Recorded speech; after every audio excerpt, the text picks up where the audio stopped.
Hey guys, tonight we begin with something deceptively sweet beauty.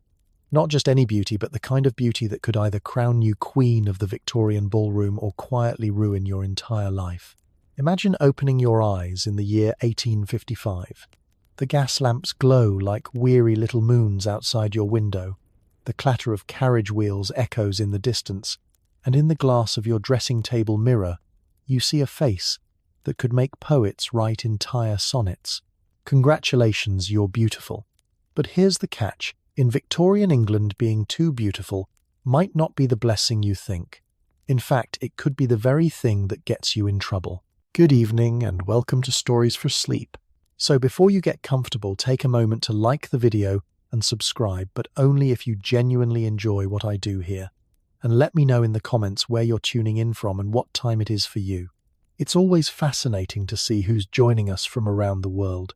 Now dim the lights, maybe turn on a fan for that soft background hum, and let's ease into tonight's journey together.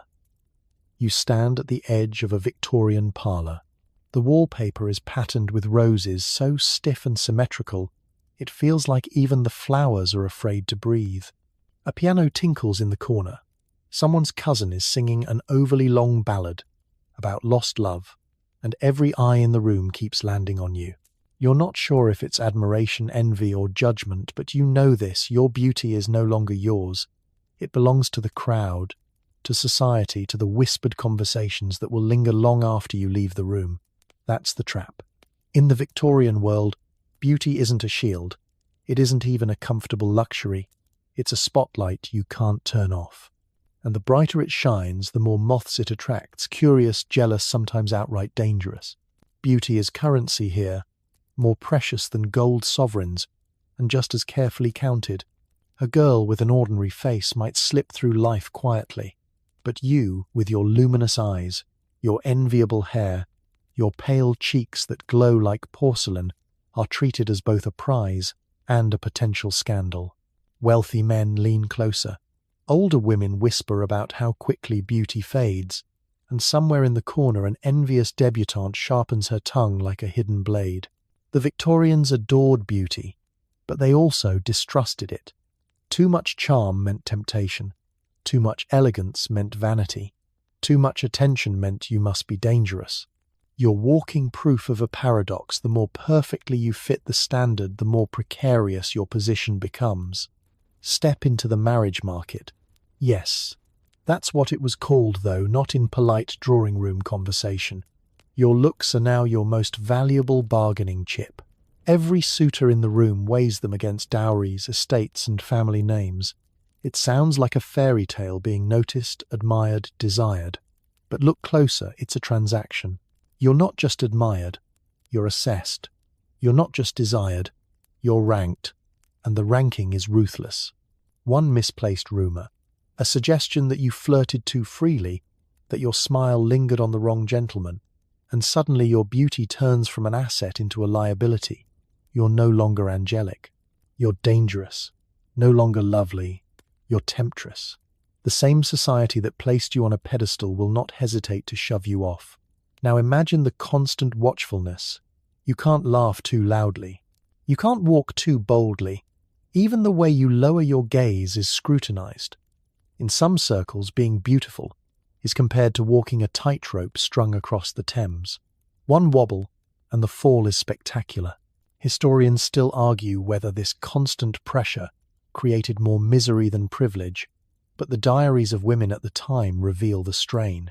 Letters describe sleepless nights, gnawing anxiety, even a sense of being trapped in one's own skin. Beauty wasn't just admired, it was weaponized.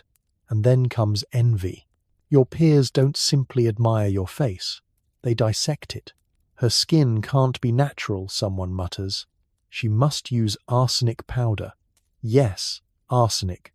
Cosmetic products of the time were riddled with poisons, whiteners made of lead powders cut with mercury. Being too beautiful often came with the suspicion that you'd cheated with dangerous concoctions, slowly poisoning yourself for the sake of that glow. Even if you didn't, the whispers followed. Every blemish could be explained away as evidence of vanity. Every fainting spell could be blamed on overindulgence in cosmetics. In short, beauty never stood alone. It carried baggage. And the heavier the admiration, the sharper the claws of gossip. Imagine stepping outside a simple walk along a London street. You feel the glances, some fleeting, some lingering too long. A beautiful woman alone was an anomaly, sometimes even considered improper. You're told to lower your veil, to walk quickly, to avoid eye contact. Why? Because beauty draws danger. Men mistake glances for invitations. Police officers, instead of protecting you, might assume you're soliciting. You're caught in a paradox: hide your beauty, and be accused of false modesty; reveal it, and be accused of impropriety. It wasn't fair, it wasn't safe, and yet it was constant. Let's step back for a moment. You might be thinking, isn't beauty always an advantage? Isn't it the golden ticket? But in Victorian England, beauty could make you untouchable in ways you didn't want. A suitor might court you not for who you are, but for the ornament you'd become on his arm. A rival might spread rumours to cut you down before you stole the spotlight. A moralist might accuse you of luring men to sin simply by existing in a room. And here's the cruelest irony. The very qualities praised in art, poetry, and painting, delicate features, luminous skin, graceful figures, were also the ones that made you a target for scrutiny, suspicion, and sometimes outright hostility. Picture Queen Victoria herself, often portrayed as plain compared to her glamorous contemporaries. Some scholars suggest that her relative ordinariness actually worked to her advantage. She could embody morality, stability, domesticity.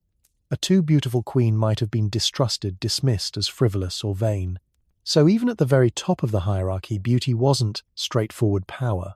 It was complicated, double-edged. The Victorian beauty trap is this: the thing that makes you most admired can also make you most vulnerable. Too plain, and you risk invisibility. Too beautiful, and you risk exposure. Somewhere in between lies safety, but that line is razor thin and constantly shifting with the opinions of society. And so you stand there in that crowded parlour, the music swelling, the whispers growing louder. You smile because you must. You lower your eyes because you're expected to. And deep down you wonder, is this beauty a blessing or a curse you'll never escape? You slip deeper into this world of lace parasols and tightly buttoned jackets, and already you can feel the weight of rules pressing down on you as if they were bricks hidden inside your corset. Beauty here is not free, it is not light. It is bound by etiquette and custom, with edges sharp enough to draw blood. Every glance in your direction is measured against a book of manners you have never seen, but everyone else seems to carry in their heads. You are told exactly how to sit, when to smile, how to let your hand hover at just the right angle above a teacup. One wrong tilt of the wrist, and suddenly you are too bold, too brash, too vain. Victorian society runs on codes stricter than any written law. Men are allowed their scandals, their cigars, their late nights in smoky clubs. Women, however, live under constant watch. Their beauty is praised in poetry, yet dissected in daily gossip. The paradox is cruel. You must look perfect, but never admit you are trying. You must appear delicate, but never weak. You must attract attention, but only the right kind of attention. Historians still argue whether these codes were meant to protect women or simply to control them. But either way, the result is the same.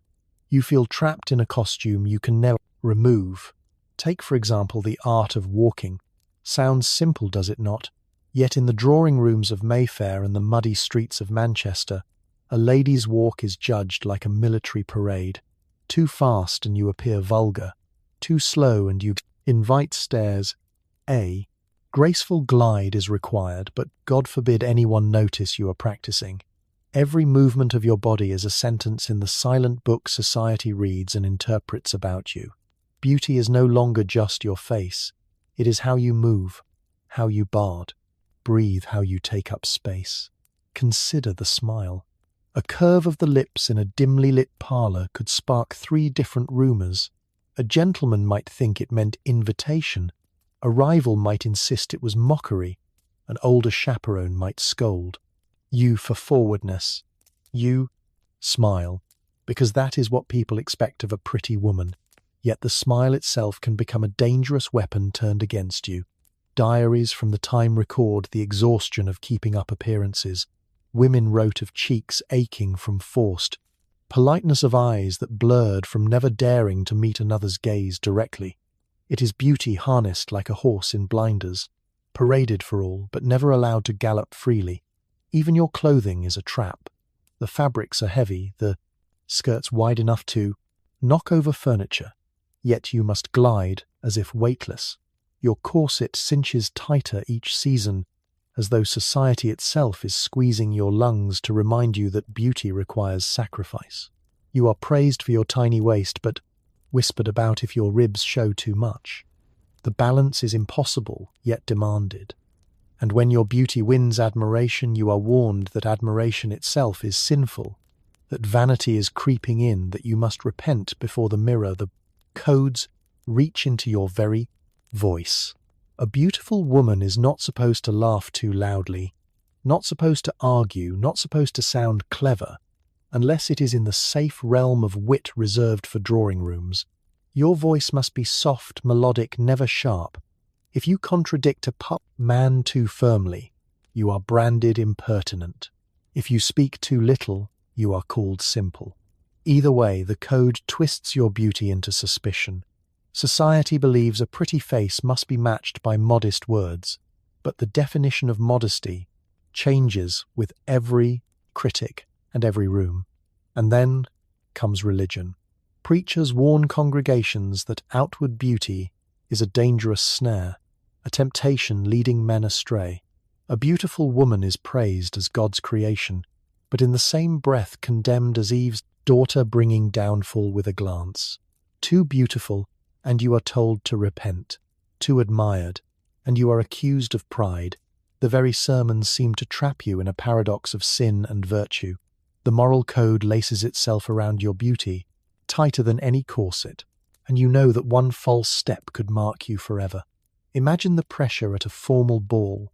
The chandeliers blaze, the orchestra swells, and all eyes turn to the prettiest girl in the room. She feels both exalted and endangered. Every movement is noted. Who she speaks to, how long she dances with him, whether she accepts a second invitation a single evening, can shift her reputation from angelic debutante to dangerous flirt. Beauty in this setting is less crown, more leash. You dance gracefully, but you feel the tug of that leash in every spin. Some women try to play the game. They lower their eyes to seem modest. They let compliments slide off them like rain. They cultivate the appearance of effortless beauty even while spending hours perfecting every detail. And yet the whispers still come. She is too polished. She is too admired.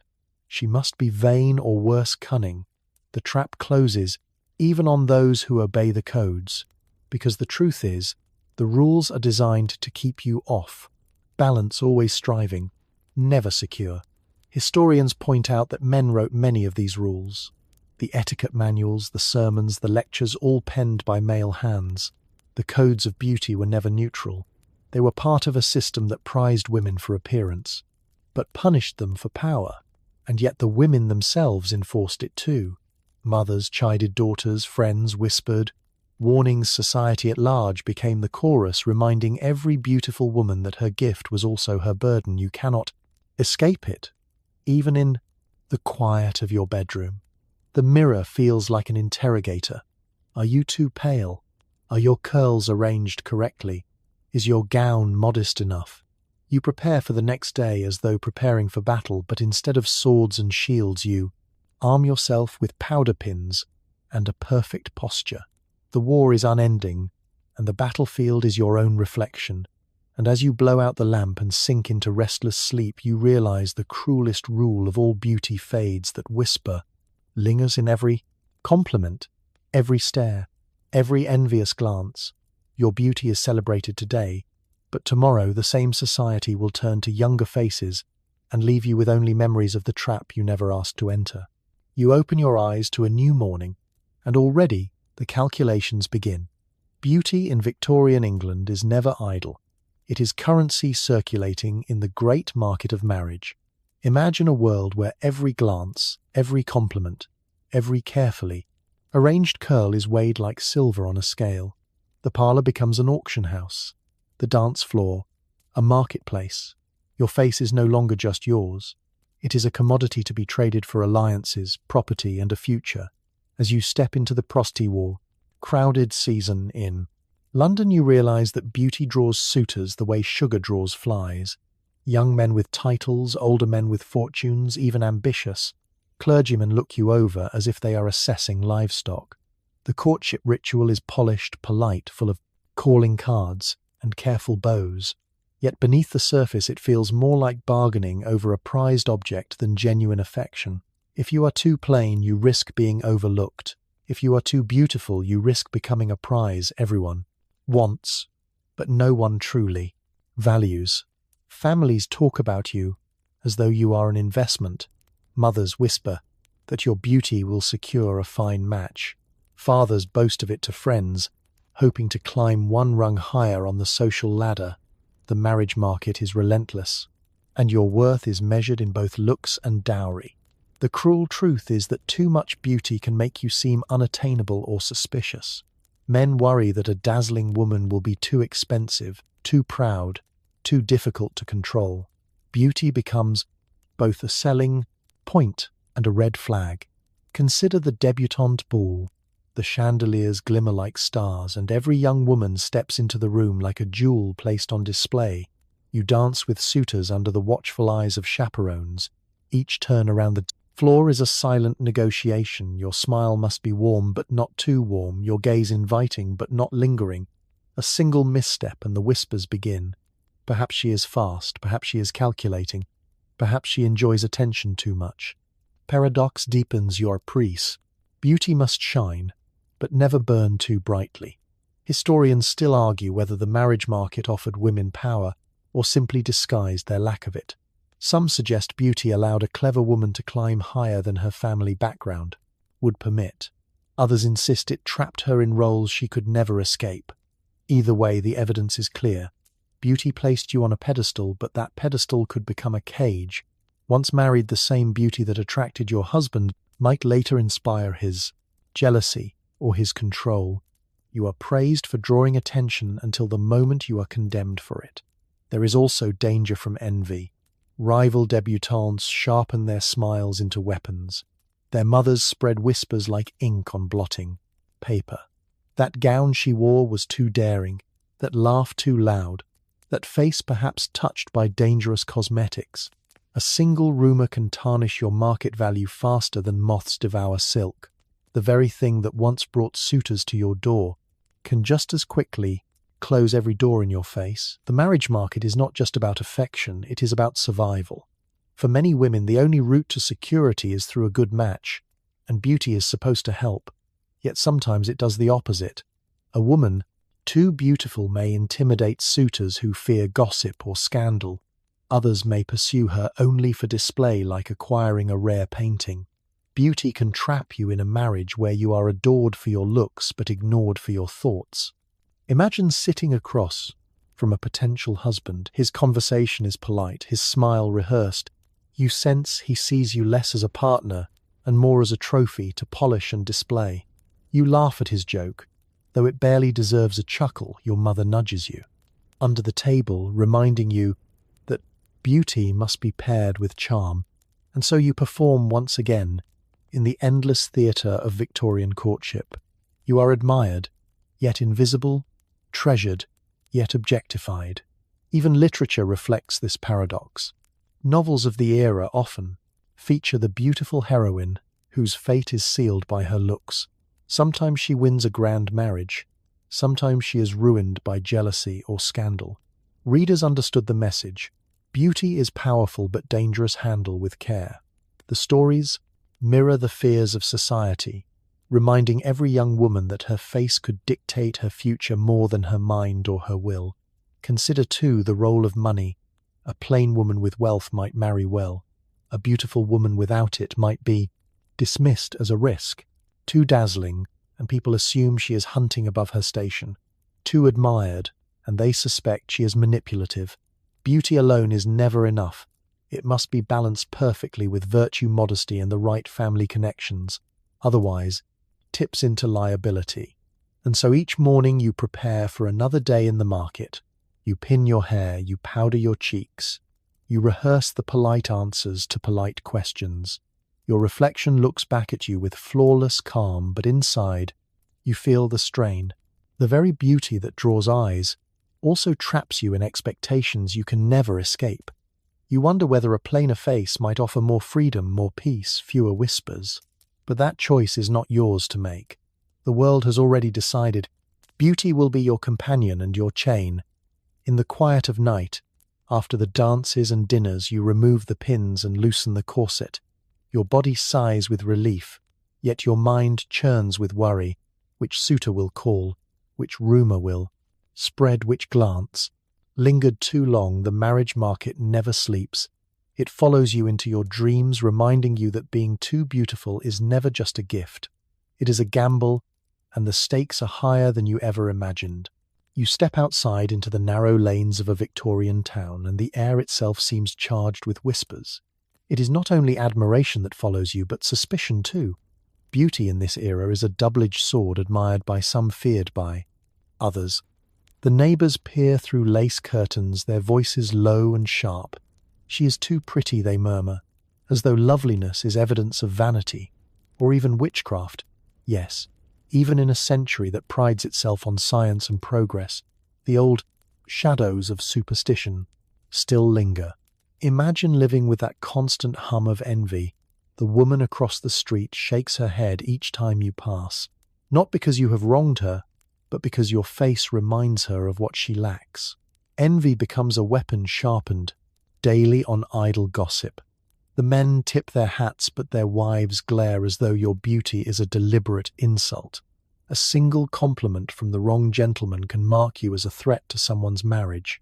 You are no longer an individual, but a symbol, and symbols invite judgment. The Victorian obsession with morality only deepens the suspicion.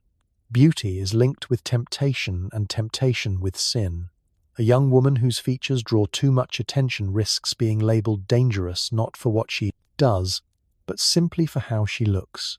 Historians still argue whether this moral panic was rooted in religion or in social control, but its effects are recorded clearly. Let us speak of friendships ruined by jealousy, of households divided because one face drew two. Many stares of reputations shattered with no evidence beyond a lovely smile. Consider the church pew on Sunday morning. You kneel in prayer but feel eyes burning into your back. The sermon thunders about vanity and the fleeting nature of beauty. And you know without a doubt that half the congregation is thinking of you. The preacher's words fall like stones. Beauty fades, beauty corrupts, beauty tempts. You are trapped again in the paradox. Beauty is praised in poetry and condemned in daily life. A single ribbon too bright, or a bonnet too daring, can turn admiration into accusations. Even science joins the chorus. Doctors of the time publish articles suggesting that women of exceptional beauty are prone to hysteria, fragile minds unfit for serious thought. Some even claim that beauty is evidence of weak nerves, as though the perfection of the body must be paid for by defects of the soul. These so-called medical theories give gossip a veneer of authority. Suddenly your flushed cheeks are not just attractive, they are suspicious symptoms. Your pale skin is not admired but feared as a sign of illness. And then there is the lingering superstition inherited from earlier centuries. The idea that beauty itself might be unnatural, might be tied to dark forces. A woman too striking is whispered about as if she must have bargained for that loveliness. Somewhere between religion and folklore, the suspicion takes root. Beauty is not only distrusted, it is feared. You sense it in the way children are pulled aside when you pass in the marketplace, in the way old women cross themselves quietly as you approach. Imagine the weight of that fear at a village gathering. The fire crackles, the fiddles play, but the laughter around you feels forced. Someone drops a comment, half joking, half cruel, too pretty by half, as if your features are a crime. The words sting more than you admit. The joy of the evening dims. You realize again that beauty does not simply open doors, it also paints targets on your back. Jealousy among peers is another danger. A rival with a sharp tongue can undo you faster than any scandal. She needs no proof, only a whisper. Did you see the way she lingered near him? Did you notice the color in her cheeks? The rumor spreads like ink. Through water staining everything it touches. Once begun, it cannot be stopped, and the more beautiful you are, the more eagerly people believe the worst. Historians point out that this climate of suspicion was especially hard on women with limited power. A man, praised for his charm, might rise in society. A woman praised for her beauty might just as easily fall. She is considered vain, manipulative, untrustworthy. Her beauty becomes a mask. People believe hides dangerous intentions. Even literature reinforces the suspicion novels teem with characters whose loveliness signals not virtue but deceit, reinforcing the idea that to be too beautiful is to be morally suspect. And yet in private moments you feel the cost most deeply, the ficht, constant watchfulness, the whispers, the thinly veiled hostility, eat away at your peace. You wonder whether to hide yourself under dull colours, to lower your eyes, to speak less loudly. But even modesty is twisted into suspicion. They say you are pretending that you are too aware of your charms, that humility itself is a form of cunning. There is no escape. The suspicion bends every path back toward you. Consider also the strange rituals of protection. Families sometimes encourage their daughters to downplay their looks to avoid envy. A plain bonnet, a dull gown, fewer ornaments, anything to deflect attention, but these efforts rarely work. Beauty shines through, even when hidden, and the whispers return sharper than before.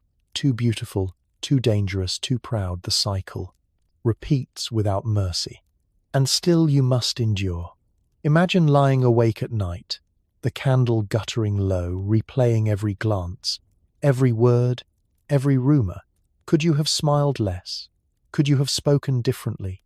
Should you dull yourself to satisfy others? The questions chase each other endlessly like shadows across the wall. The truth presses in beauty is not freedom. Beauty is chains forged from suspicion and envy. When you rise the next morning, you prepare yourself again, smoothing your hair, arranging your gown, stepping into a world where admiration and hostility are twins. Beauty will open doors and slam them shut. Beauty will win applause and provoke envy. Beauty will draw friends and create enemies, all at the same time. And you are left balancing on that tightrope again, hoping to make it through another day without slipping into scandal. The gas lamps flicker in the evening haze, and you find yourself walking past a row of shops, their windows gleaming with silk ribbons, ivory combs, and the latest fashion plates from Paris. You pause to look, and instantly feel the tug of another chain, one forged by society's obsession with appearances. Fashion is not merely clothing here, it is a moral declaration. Each choice of fabric, color, or cut becomes a statement judged by everyone from your neighbor to the morning papers. The prettier you are, the more heavily those judgments weigh. The Victorians believed beauty must be dressed properly, contained by layers of fabric and strict rules. A gown too bright or too daring suggests vanity. A skirt too short above the ankle shocks propriety. Even the width of a ribbon could provoke discussion. Fashion is a language, and if you are too beautiful, every sentence you wear is interpreted in the harshest tone. Imagine the pressure of dressing each day, knowing that one misstep could brand you reckless or, worse, indecent. Consider the infamous debates about crinolines, those vast cage-like structures of whalebone and steel turned skirts into floating bell tents. A fashionable lady could barely fit through doorways or sit comfortably in a carriage. Yet society demanded it. The silhouette itself was proof of status, a moving sculpture of wealth and refinement. But if you were already blessed with beauty, the crinoline became a trap. People whispered that you wore it to display yourself, that your grandeur was calculated, not innocent. A plain woman in a wide skirt was elegant. A beautiful woman in the same skirt was a schemer. Historians still argue whether fashion empowered women by giving them visibility or imprisoned them by exaggerating difference. Either way, the evidence is plain. Fashion policed beauty, turning admiration into suspicion. The richer your dress, the more critics questioned your modesty. The plainer your dress, the more they muttered that you were hiding. Arrogance. No choice was safe. Fashion magazines of the day reveal the double bind. Their pages gush about elegance, while also warning readers not to appear vain, not to draw too much attention. The contradiction is endless. Now step into the parlor, where a group of ladies discuss the latest scandal. A young actress wore a gown cut slightly lower at the neckline, and instantly she is branded immoral. Her beauty magnifies the crime. If she had been plain, perhaps people would not have cared. But beauty plus daring is seen as provocation, and society pounces. You realize with a chill that the same rule applies to you. Every button, every ribbon is scrutinized not only for style but for moral meaning.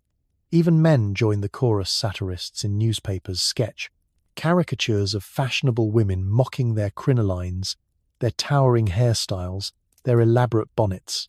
Beauty is turned into comedy, cruel laughter, echoing across the pages. You may never step on stage, but your wardrobe becomes a performance judged daily by an unforgiving audience. A fashionable mistake is not simply a blunder, it is a moral failing. Cosmetics are another trap. The powders and creams promise a flawless glow, but they carry poison. Many contain lead, mercury, even arsenic. The dangerous irony is that, to preserve the beauty that brings admiration, you risk destroying your health. Yet, if your complexion falters, you are scolded for neglect. If it shines too brightly, you are accused of artifice. The rumor mill churns relentlessly. She must be using dangerous powders. She must be vain. And once again, beauty becomes dangerous. Imagine preparing for an evening ball. You stand before the mirror as your maid laces you into a gown, heavy with silk and stiffened with whalebone. The corset digs into your ribs. The fabric weighs on your shoulders, but you know the crowd expects nothing less. You pin a small jewel at your throat, hesitate and remove it. Perhaps it looks too proud. The calculation never ends. Each choice is measured against society's codes, and the more beautiful you are, the more people expect perfection. The obsession extends beyond women. Painters, photographers, even early advertisers use beauty to sell ideals. A pretty face in a lithograph becomes the model of virtue, but step outside, and the same face is condemned for vanity. Beauty is exalted in art and distrusted in life. You sense the contradiction with every portrait, every fashion plate. Beauty is used but never trusted, praised but never safe in private. Letters. Women confess their exhaustion. One writes of dreading every public appearance, not from shyness but from fear of judgment. Another describes the endless labor of dressing, arranging hair, polishing manners, only to be met with whispers about pride and impropriety. The very effort demanded by fashion is then used as evidence against them. The trap tightens and there is no escape. Historians note that satire often targeted women precisely because fashion gave them visibility. The more elaborate the gown, the easier to mock. The more dazzling the beauty, the quicker the suspicion. A society terrified of female power disguised its fears as jokes and moral lectures. Beauty was the excuse, fashion the weapon, and women the casualties. And so as you walk away from the beauty shop windows, the ribbons fluttering in the lamplight, you feel again the paradox of your time. You must be beautiful yet modest, adorned yet humble, admired yet silent. The fashion that should celebrate your beauty instead becomes its judge. Beauty in Victorian England is never free. It is always bound by rules, and the rules shift like shadows, ensuring that you are always just one step from disgrace. When you return home and finally loosen the laces of your corset, your body aches, but your mind aches more. You long for the freedom to dress without fear, to enjoy beauty without suspicion. Yet you know tomorrow will bring another round of choices, another gauntlet of judgment. Beauty demands performance, and performance demands perfection. And in this world, perfection itself can be fatal. You wake in the dim light of morning, and already your body remembers the corset. The memory is written in sore ribs and shallow breaths. Victorian beauty is not only about faces and gowns, it is about the shape forced upon you by whalebone and laces. The corset is both throne and prison, promising elegance while delivering pain. It squeezes your waist, lifts your bust, straightens your posture until you resemble the ideal silhouette admired in fashion plates. But each tug of the laces tightens the trap. Imagine standing before your mirror. As your maid pulls the cords tighter, the pressure builds your lungs. Struggle for space, and yet you smile because this is beauty, babe. This is what the magazines promise. A wasp waist that announces refinement without a single word. Society believes the smaller the waist, the greater the virtue, and so you endure.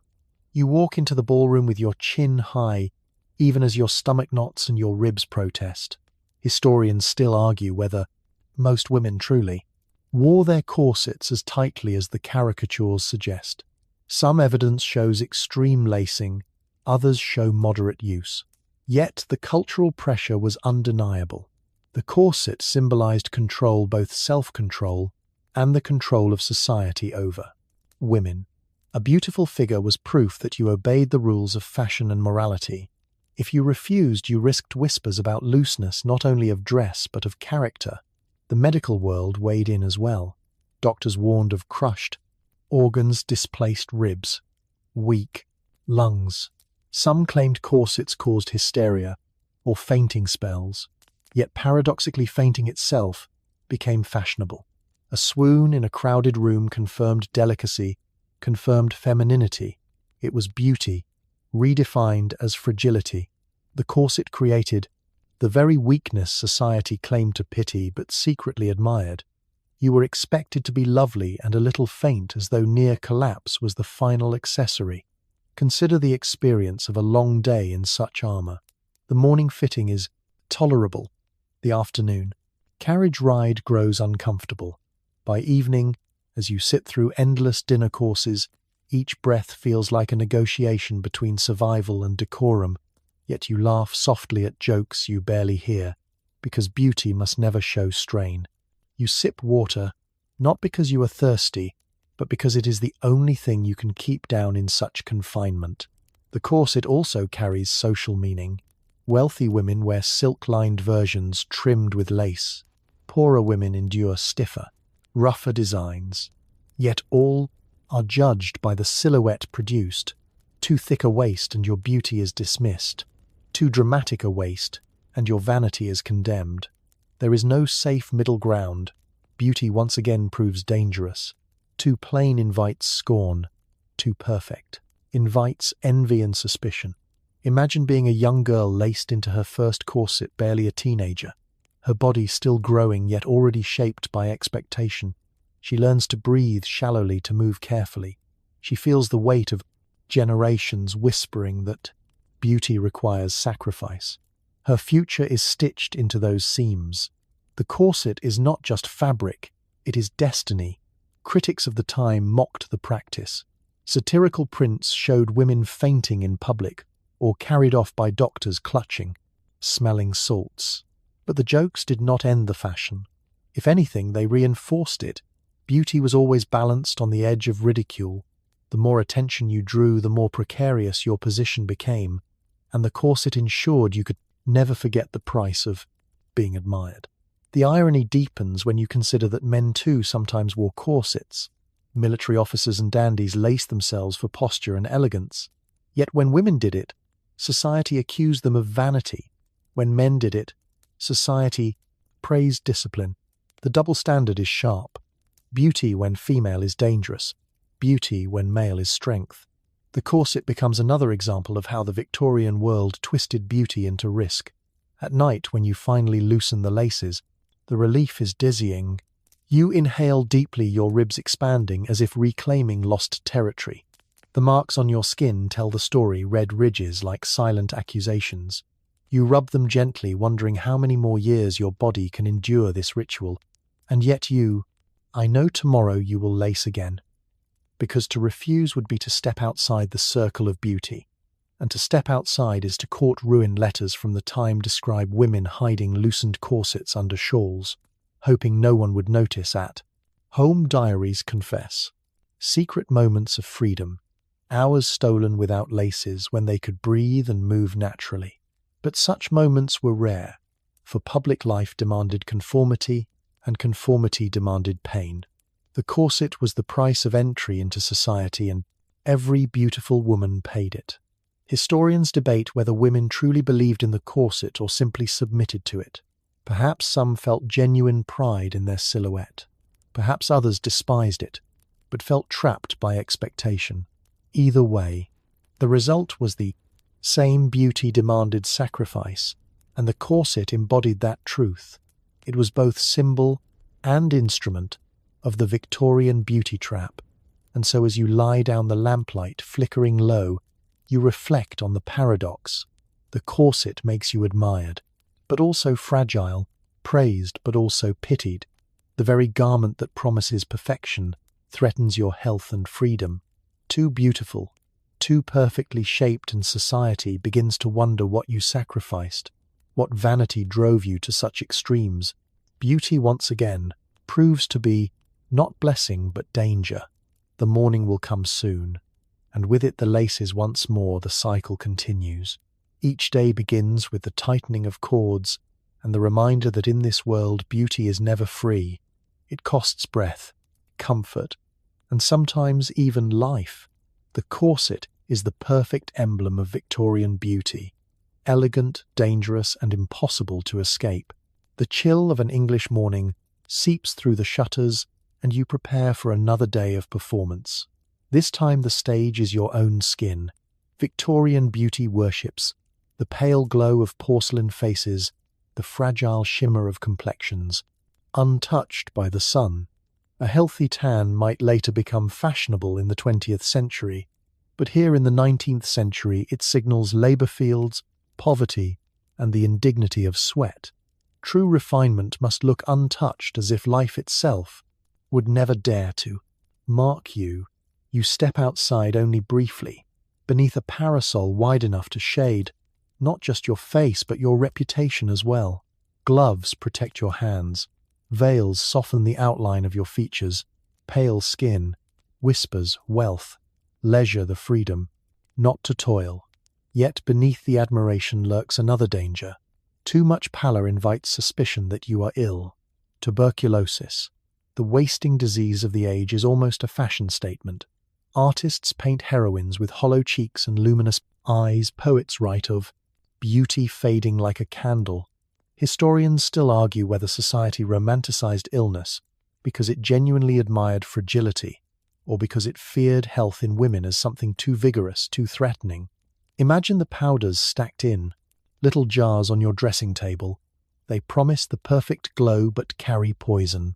Arsenic wafers lead, based creams, mercury tinctures. The advertisements speak of radiance of youth. Preserved, yet in secret doctors warn that these concoctions corrode the skin, weaken the body, and shorten lives. To chase the pale perfection that society demands, you risk slow poisoning. You smooth the powder across your cheeks, your maid adjusting the light so the deadly dust settles evenly. You smile at your reflection but wonder whether beauty itself is killing you. Envy sharpens again in this pursuit. Your neighbors watch your complexion as if it were a moral barometer. Too pale and you are accused of vanity using chemicals. Too ruddy and you are accused of vulgarity. Spending too much time outdoors, the balance is impossible. Yet every morning you must attempt it. The more beautiful you appear, the more quickly the whispers follow. She must be hiding something. She must be ill. She must be vain. Consider the Proust irony of the sickroom novels that fill circulating libraries. The pale heroine wasting away upon her pillow is described with reverence. Her beauty glows, even as her health fades. Young readers sigh over her delicate charm. Society declares her purity undeniable. precisely because she is too fragile to resist temptation. And yet for living women this romantic ideal becomes a curse. To look healthy is unfashionable. To look ill is suspicious. But to look beautifully ill is the height of desirability, a paradox sharpened into daily reality. Even art reflects the obsession. Painters linger over translucent skin, the faint blue veins beneath the wrist, the softness of cheeks that seem about to vanish. Entire portraits are commissioned not to capture character, but to preserve complexion. The result is eerie. The sitter's eyes glow, the skin glistens, yet the humanity fades. Beauty becomes an object, a fragile mask, admired more for its fragility than its depth.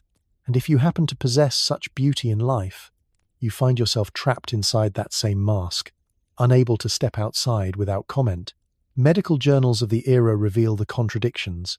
Doctors warn of the dangers of sunless lives, lack of exercise, weakened constitutions. Yet those same doctors prescribe arsenic tonics or carbolic washes for blemishes. Society condemns illness yet romanticizes its image. Beauty becomes both symptom and standard. The line between health and fashion blurs until no one can say where one ends and the other begins. Imagine walking into a crowded drawing room. All eyes glance at your cheeks. Too flushed and whispers rise. Did she walk here too quickly? Too pale and suspicions stir. Perhaps she is consumptive, perhaps she powders too heavily, you feel the no. Tension in every step. Beauty is not a gift, but a constant test. One you are destined to fail because the rules shift daily. The admiration is fleeting, the suspicion permanent. Letters written by young women describe secret anxieties. One laments that her healthy complexion is called vulgar. Another admits she swallowed arsenic wafers for weeks before realizing her health was failing. These confessions rarely reach the public, but they reveal the truth beneath the glitter. Beauty in Victorian England is not only dangerous. Socially, it is literally dangerous to the body. And still you persist. The parasol, the gloves, the veil, the powders. You cannot step outside the game because to do so would mark you as careless, plain, perhaps even coarse. The standards press down like invisible hands, pushing you into choices that corrode even as they flatter. You tell yourself it is worth it. You tell yourself survival depends on it. Yet deep down you know that the very society praising your pale glow is the one poisoning you. Slowly historians today debate whether women truly believed in the romantic ideal of fragility, or whether they endured it as another chain of expectation. Perhaps both. Perhaps some found comfort in the notion that their suffering was admired. Perhaps others felt only the exhaustion of endless suspicion. Either way, the pattern remains. Beauty tied to danger. Beauty linked with disease. Beauty praised in art and punished in life. As you extinguish the lamp at night, you catch your reflection one last time. The pale glow seems almost ghostly, already fading into shadow. You wonder if tomorrow they will call you lovely or sickly, if the admiration will last or the suspicion will triumph. The truth presses in like the night air. Beauty in this world is always fragile, always dangerous, always costing more than it gives. The lamps along the street sputter in the mist, and you feel another kind of pressure, not from corsets or powders, but from the weight of your own hair. In Victorian England, a woman's hair is more than decoration. It is currency. It is spoken of in poems, painted in portraits, preserved in lockets, and even sold in secret markets. A cascade of shining curls can elevate your beauty to legend, but it can also spark endless gossip, suspicion, and envy. You realize that every strand carries meaning. Imagine sitting for hours while your maid arranges the elaborate styles demanded by fashion. Braids twist into crowns, ringlets tumble down shoulders, hairpieces are added for volume. Hot irons hiss in the air, releasing the scent of singed strands. Each step is a ritual of control and endurance. The finished result is magnificent but heavy. Your scalp aches, your neck stiffens, and yet you must smile as though the crown upon your head were weightless. Beauty here is measured by length, thickness, and shine, The longer the hair, the more virtuous the woman, so the magazines insist. Yet historians still argue whether this belief was rooted in ancient symbolism of purity or simply in commercial demand, since the hair trade flourished on the locks of the mind. Poor yes, the trade is real. Walk down a London alley and you may see signs promising to buy hair for cash. A peasant girl sells her braid to feed her family, while a wealthy lady pins those same strands into her coiffure. The irony is sharp.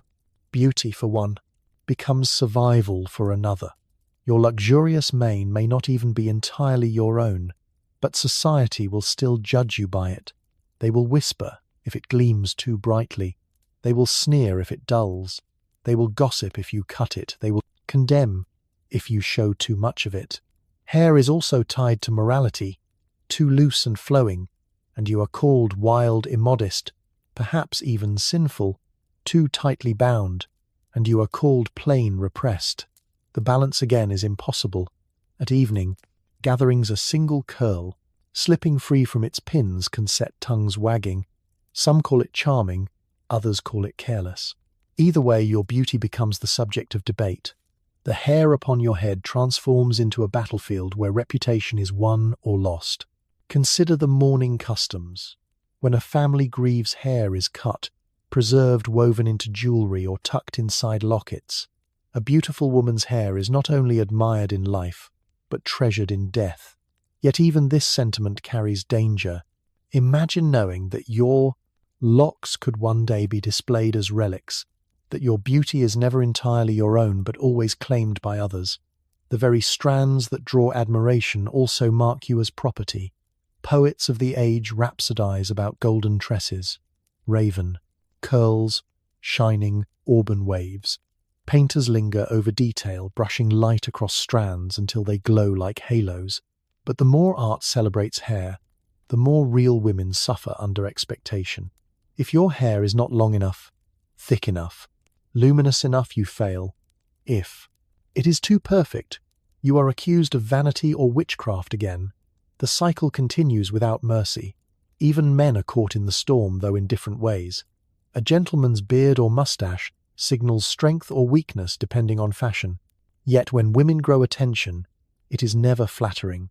A woman with striking hair is praised in verse, but suspected in life. Too much beauty always circles back to danger. A halo becomes a target. A crown becomes a cage. Imagine the private rituals at night. The maid unpins the curls one by one, laying hairpieces aside, brushing through tangles. The weight lifts, yet your scalp throbs. You sigh with relief, but also dread. Tomorrow the process begins again. Hours of work for moments of approval and endless risk of suspicion. Diaries from the time mention the exhaustion of hair care, the aching arms from brushing, the sleepless nights spent protecting elaborate styles. Women confess they sometimes longed to cut it all away to be free, yet they knew freedom would cost them their place in society. The hair also carries associations of temptation. Biblical echoes linger. Samson, Delilah, Eve. The Victorians see long flowing hair as both purity and danger. A woman too beautiful with hair too lush is blamed. For leading men astray, she does nothing but walk into a room, and still accusations gather. She is a siren, a temptress, a danger to the moral fabric. The strands upon her shoulders transform into symbols far beyond her control. Historians point out how hair also fed industry. Locks from across Europe were collected, sorted, dyed, sold. Thousands of wigs and hairpieces crossed oceans. The beauty standard was not only cultural, it was commercial. A woman's value was measured strand by strand and entire. The markets thrived on that measurement. Beauty thus became economy, and economy sharpened the dangers. Now picture yourself at a ball. The chandeliers shimmer, the violins soar, and you feel eyes on your hair more than your gown. The shine catches, the light, and whispers ripple across the room. Some admire, some envy, some accuse. Did she purchase it? Did she cheat with dyes? Did she spend hours in vanity? The admiration is never pure. It is always tangled with suspicion. At night, when you braid your hair loosely, For rest, you reflect on the paradox. The strands that mark you as beautiful also mark you as vulnerable. You cannot hide them, you cannot stop them from growing, and yet you are never free from their weight. Beauty clings even when you long to bow. Let it go, and in this world of endless judgment, beauty once again proves dangerous. The street is alive with clatter as wagons rattle over cobblestones and vendors shout their wares. You draw your cloak tighter, though not for warmth but for modesty.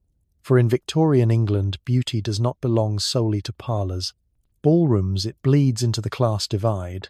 Poor but pretty women carry an especially heavy burden. Their loveliness draws attention, yet instead of admiration it sparks suspicion, envy, and often open hostility, a face too striking on a girl. Without fortune is considered a weapon rather than a blessing. Imagine a servant girl in a fine house. She polishes silver, arranges flowers, and carries trays through rooms filled with guests. Her beauty is obvious even in plain dress. The mistress notices quickly, so do the prostum.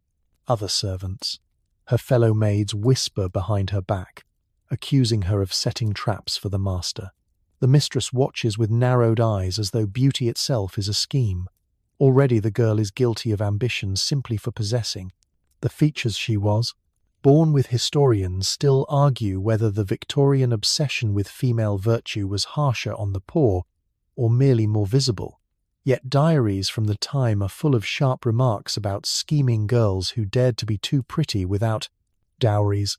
Gossip paints them as hunters climbing above their station seeking marriage through temptation. Beauty becomes a kind of crime when it is not cushioned by wealth. It is tolerated in parlours, but condemned in kitchens. Consider the case of shop girls in London. Department stores rise like glittering palaces, and their counters are staffed by young women chosen not only for skill but for appearance. Customers notice beauty first.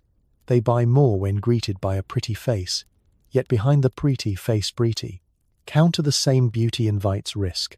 A jealous wife may complain to the manager. A male customer may linger too long pressing unwanted attentions. A rumour may spread that the girl encourages flirtation, and once the rumour exists, livelihood is in danger. Beauty makes her valuable but also disposable. Even literature reflects this prejudice. Novels portray poor but lovely heroines as either angels lifted by marriage or sinners ruined by temptation. The message is clear. A beautiful woman without money must prove herself virtuous every moment or be cast down. Any misstep, no matter how small, is interpreted as scheming. A laugh becomes seduction, a glance becomes evidence, a friendship with a wealthy man becomes scandal. Now imagine walking through a crowded market. The stalls overflow with vegetables, fish, and bolts of fabric. You feel eyes following you not with admiration but with judgment. Vendors mutter that a girl so pretty must be planning to catch a rich husband. Women clutch their baskets, closer as if beauty were contagious. The stares are heavy, the whispers constant. Your beauty makes you visible but never safe. The contradiction deepens in the workplace. Some factories quietly prefer pretty workers, believing they attract attention to products. Yet these same women are the first accused of vanity. If they adjust a ribbon or smooth their hair, their wages remain meagre and their reputations fragile. At any moment, a jealous overseer or a suspicious co-worker can turn admiration into condemnation. Beauty at the bottom of society is not a ladder, it is quicksand. Historians note the cruel, double-bind wealthy women are praised for beauty and scolded for vanity. Poor women are scolded for both. They cannot afford the expensive powders or gowns, yet if they appear too radiant, they are accused of trickery. If they appear too plain, they are dismissed entirely. There is no safe ground. The very feature that should uplift them instead becomes the spark for endless suspicion. Consider, too, the danger of exploitation. Employers and landlords take advantage of beauty, offering favours in exchange for silence. A woman too beautiful risks becoming the subject of rumours whether or not she accepts attention. Refusal breeds anger, acceptance breeds scandal. There is no winning path. Beauty becomes a cage with bars, invisible yet unbreakable. At evening gatherings in poorer neighborhoods, the trap tightens again. A pretty girl dancing at a festival is cheered until she draws too many eyes. Then, suddenly, she is accused of vanity or immorality. The same neighbors who applauded her moments before now whisper warnings to their sons. Beauty flips from celebration to condemnation in the span of a single song. You learn quickly that every smile is dangerous, every laugh an invitation to slander. Even religion plays a role. Ministers warn that beauty without humility is a curse. They preach that poor but pretty women must be especially careful lest their looks become snares for men. The sermons echo through chapels, reminding you that what you were born with can condemn you before you even act. The weight of such warnings presses harder on those without wealth to shield them. Beauty without money is framed as temptation itself, and yet, despite the dangers, beauty still holds power. Some poor women marry well. Some escape poverty by catching the eye of men with means. But these stories are retold with bitterness, often cast as cautionary tales. She schemed, she tricked, she trapped him. Rarely is love acknowledged. Rarely is agency admitted.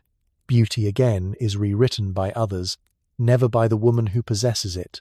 As you lie down after another day of stares and whispers, you reflect on the cruel truth. Beauty is not neutral, it is read, like a book by everyone around you, and the interpretation is rarely kind. For the poor it is often the heaviest burden. Too beautiful and you are envied, distrusted, accused. Too plain and you are invisible. Either way you are trapped. Beauty meant to uplift instead becomes the chain that binds. The theatre is buzzing with anticipation. Carriages line the street lamps, spill golden light onto velvet gowns and polished boots. Inside, the air trembles with perfume and chatter. Yet as the curtain rises, all eyes are not only on the stage, but on the women who dare to stand there. In Victorian England, an actress may be adored for her beauty, but she is never trusted. Her face becomes a spectacle, her body a commodity, her reputation a fragile glass that can shatter with a single rumor. Imagine being one of these women. You step into the spotlight, your costume glittering, your hair styled in elaborate curls. The audience gasps not just at your lines but at your presence. For a moment you are radiant, yet admiration quickly twists into suspicion. The very beauty that wins applause also invites judgment. Society whispers that actresses are no better than courtesans, that their talent is a disguise for immorality. Historians still argue whether this stigma was rooted in class, prejudice, or in fear of women wielding public influence. Either way, the result is clear. A beautiful actress walks a narrow line between fame and disgrace. Consider the irony. The same men who condemn actresses for immodesty flock to theatres night after night. They write letters, send gifts, linger at stage doors. They call the actresses dangerous yet cannot stay away. Beauty becomes both bait and blame. The actresses themselves are trapped by the contradiction. Their livelihood depends on their looks, yet those same looks are used to ruin them in gossip columns. Newspapers thrive on this double standard. They print glowing reviews of performances, alongside snide remarks about appearances. One day you are praised for your enchanting eyes, the next you are mocked for being too bold, too alluring, too much. The press acts as judge, jury, and executioner, and for women whose careers depend on public approval, this scrutiny is devastating. A single scandal, real or invented, can end everything. Imagine leaving the stage after a triumphant performance. Your heart races with exhilaration, but outside the theatre a crowd waits. Some cheer, others jeer. A jealous wife hisses that you lure men away. A clergyman mutters that your beauty is a snare. Children laugh, pointing at the bright paint of your stage makeup. You hurry into the carriage, knowing tomorrow's papers will decide whether you are angel or temptress. The suspicion extends beyond the theatre. Wealthy patrons sometimes keep actresses as mistresses, fueling the stereotype that beauty on stage is inseparable from vice. Even women who resist advances are assumed guilty. The prettier the actress, the more certain society seems of her corruption. Beauty that should be celebrated as talent's partner becomes evidence of moral failure. Even literature echoes the stigma. Novels feature actresses as tragic figures, dazzling yet doomed. Their beauty is portrayed as both gift and curse, leading them into ruin. Readers absorb the lesson.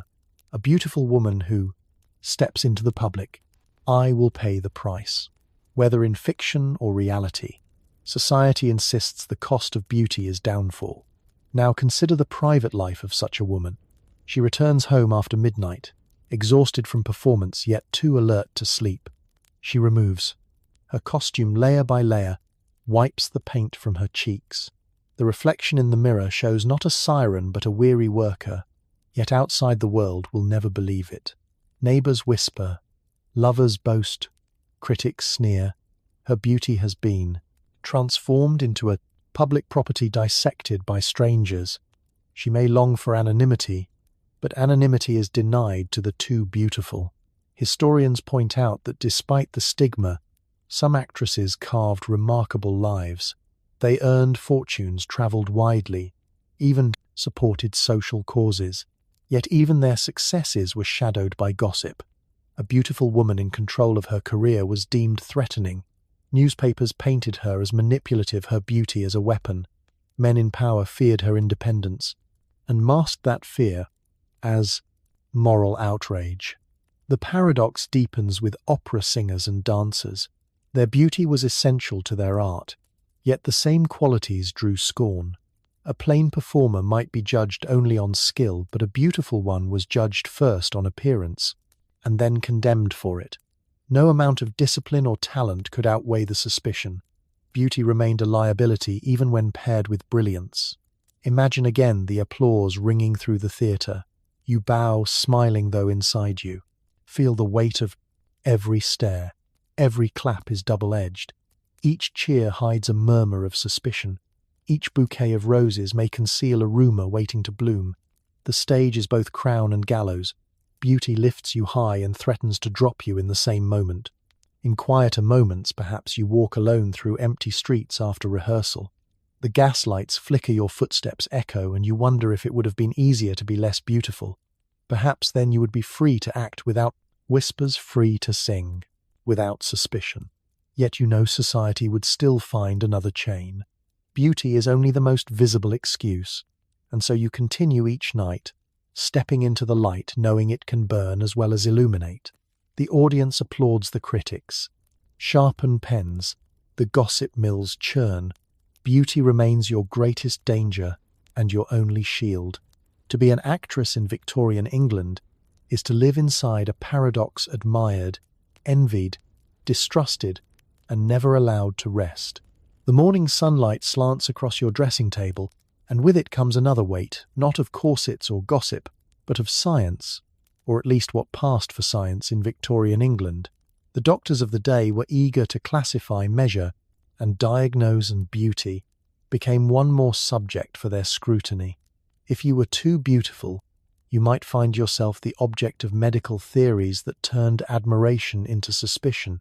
Physicians claimed that your striking features were symptoms of fragility, weakness, or even dangerous passions.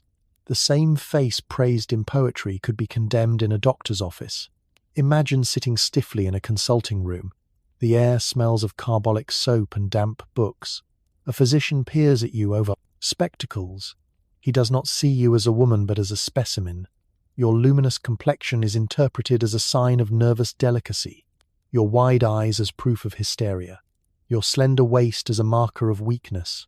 He notes these observations in a ledger and assures your family that beauty of such intensity often comes with instability. You leave not with medicine but with the knowledge that your very appearance has been transformed into a diagnosis. Historians still argue whether these medical claims were genuinely believed or simply a convenient way to control women. Either way, the result is the same. Beauty is redefined as illness. The word hysteria fills medical journals, and becomes a catch-all explanation for anything from fainting to sadness to defiance. A beautiful woman is especially vulnerable. Doctors insist that her nervous system is oversensitive, her passions too strong, her constitution too delicate. The more beautiful you are, the more fragile they declare you must be. Consider the passions too strong. Treatments recommended: rest cures confining women to bed for weeks, bleeding and purging to balance the humours, cold baths or electric shocks to calm the nerves. Some doctors prescribe marriage as medicine, insisting that beauty must be safely safe, contained within domestic life. Others warn that too much beauty fuels vanity, leading to madness. Imagine hearing these pronouncements, knowing that none of them are based on evidence, yet all of them carry authority in the eyes of society. Even psychology joins the chorus. Early theorists argue that beautiful women are prone to dangerous desires. They speak of overexcitement, of moral weakness, of the need for strict supervision. If you show independence, they call it rebellion. If you express unhappiness, they call it illness. Beauty becomes not just a social liability, but a medical one. Your reputation can be damaged not only by gossip, but by a doctor's note. Literature echoes these fears. Novels describe heroines whose beauty drives them into madness or ruin. The message is clear: beauty must be controlled or it will destroy you. The public absorbs these stories as warnings, reinforcing the belief that too much loveliness is dangerous not only morally but physically. Imagine the humiliation of being prescribed a rest cure. You are confined to a darkened room, forbidden to read, write, or speak for long periods. Your meals are small, your movements restricted. You feel your mind dulling, your spirit shrinking. Yet your doctor praises the treatment, insisting it will restore your nerves. In truth, it is punishment disguised as therapy, a way to silence women whose beauty and presence make society uneasy. Some women resist. They write secretly. They rebel against confinement. They question the Proust authority of men who transform beauty into disease. Diaries reveal the frustration, anger, and despair of those trapped in medical cages.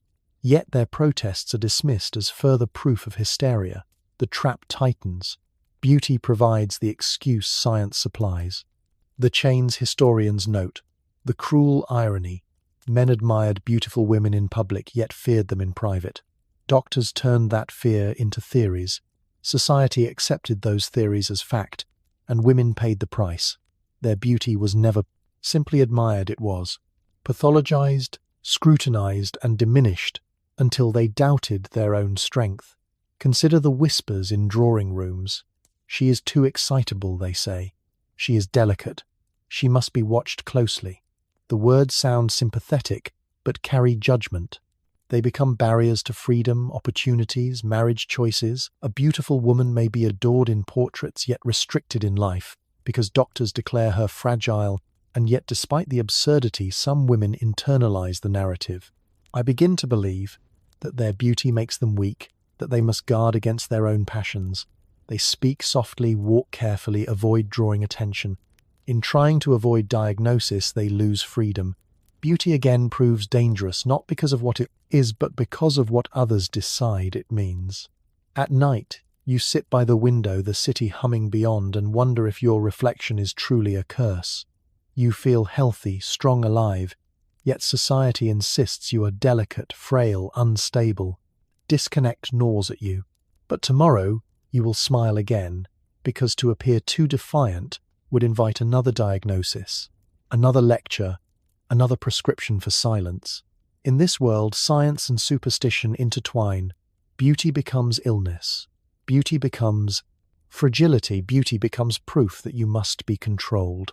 The doctors close their ledgers satisfied, and you are left with the knowledge that the loveliness you never chose has become a medical liability. You cannot remove it. You cannot change it. You can only endure. The evening candles flicker as you sit in a crowded parlour and listen to the rustle of skirts and the hum of polite conversation. It seems harmless enough, but beneath the chatter lies a truth every Victorian woman knows: a reputation can collapse faster than a glass dropped on marble. and beauty is often the hammer that strikes it down. The more attractive you are, the more fragile your standing becomes. One whisper, one raised eyebrow, one rumor can shift you from admired angel to fallen woman. Imagine walking through a crowded ballroom. A smile lingers on your lips. A gentleman bows, and you accept his hand for a second dance. In that instant, eyes narrow across the room. A rival notes your eagerness. A chaperone marks your boldness. A jealous wife mutters behind her fan. Beauty amplifies every gesture, magnifies every detail. What might be overlooked in another woman becomes evidence against you. Historians still argue whether this double standard was rooted in genuine moral panic or in the desire to control women's choices. Either way, the consequences were severe. Society carved women into two categories, respectable or ruined. A beautiful woman was always in danger of slipping into the latter, not because of her actions, but because of how quickly others chose to judge them. Consider the harsh label of the fallen woman. It appears in newspapers, in sermons, in novels. The phrase is wielded like a brand. Once attached, it is nearly impossible to remove, and beauty makes the brand easier to burn onto your skin. A plain woman might survive a rumor by being ignored. A beautiful woman never escapes notice. Her face makes the story believable, her allure the supposed proof of guilt. Think of the countless cautionary tales in popular literature. The heroine dazzles society with her looks, but one misstep sends her tumbling into ruin. A glance mistaken for invitation, a letter intercepted, a rumor of impropriety. The narrative always ends the same. She loses everything, while the man involved often suffers little or nothing. These stories are not just fiction, they reflect and reinforce the dangers faced by real women in drawing rooms and alleyways alike. Now imagine being accused of impropriety. Perhaps you are seen speaking too long with a gentleman in a garden. Perhaps you receive a gift, misinterpreted as a token of illicit affection. Almost instantly, your reputation curdles. Invitations stop arriving, neighbors look away when you pass. Suitors vanish as if they never existed. Beauty has turned from blessing to weapon slicing through your prospects without mercy. Even charities and institutions reinforce the stigma. Magdalene laundries and asylums open their doors to women branded fallen, often trapping them in harsher conditions than the sins they were accused of committing. The more beautiful the woman, the more swiftly society condemns her. Her looks are painted as the very reason for her downfall. She tempted, she lured, she sinned. It does not matter if the accusations are true. The story is enough. Consider also the hypocrisy. Men who pursue women recklessly rarely suffer the same fate. A gentleman's reputation may be tarnished but rarely destroyed. In fact, he may be admired for conquest while the woman he leaves behind bears the full weight of disgrace. Beauty magnifies this inequality. A beautiful woman's supposed sin is seen as proof of corruption. A man's is seen as proof of vigor. The imbalance is cruel and unrelenting. Letters from the period reveal the prosody, quiet despair of women caught in this trap. One young woman writes of avoiding society altogether after a rumor spread about her friendship with a married man. Another confesses she longed for plainer looks, believing they might shield her from gossip. These voices speak softly across time, but they reveal the same fear. Beauty was not freedom, it was peril. At the heart of this danger lies the obsession with virtue. Virtue is invisible, yet society insists. Beauty makes it visible, a woman too. Beautiful is assumed to lack it or to be constantly at risk of losing it.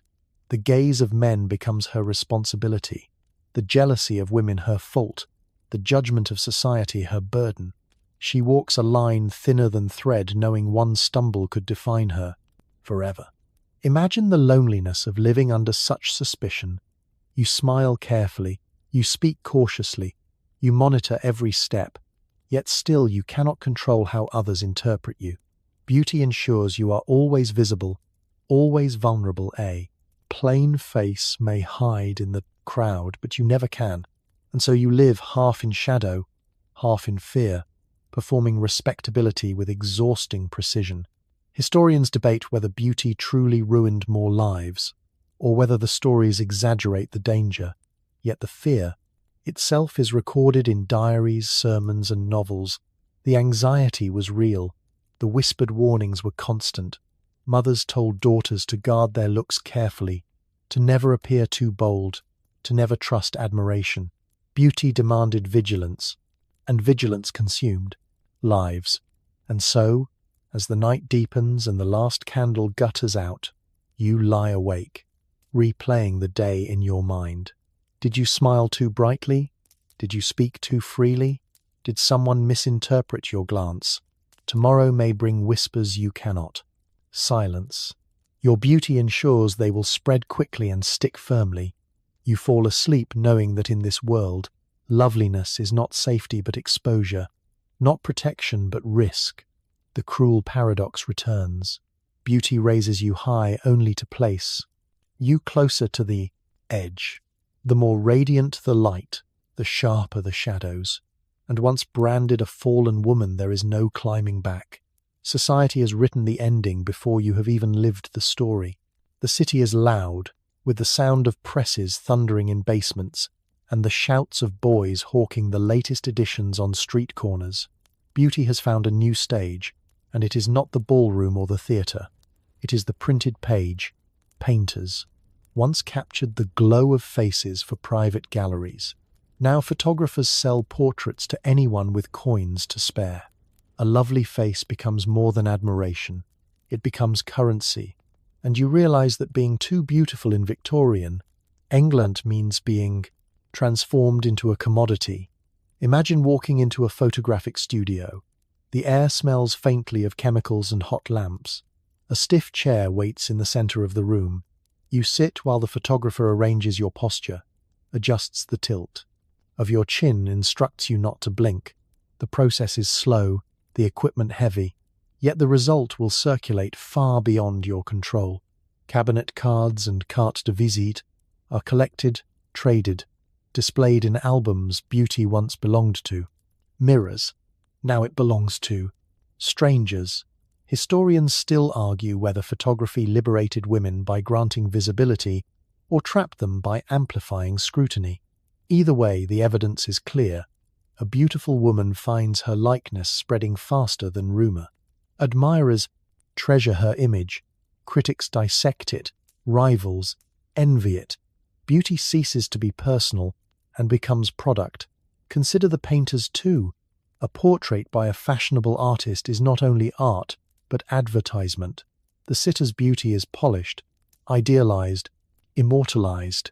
Yet the painting hangs in salons where strangers whisper about the curve of the lips, the glint in the eye. The woman herself may never hear the comments yet. Her reputation shifts nonetheless. Her beauty has been lifted from her body and placed on display. Even newspapers join the trade. Sketches of society women appear in illustrated columns, praising their gowns, their features, their allure. The press devours beauty and spits it back as gossip. One day you are praised for elegance. The press devours. Next mocked for extravagance. The cycle is endless. And once beauty is public property, it can no longer be defended. Imagine the unease of seeing your own face in a shop window. The print is meant to flatter, yet you feel exposed. A stranger stares, lingers, smirks.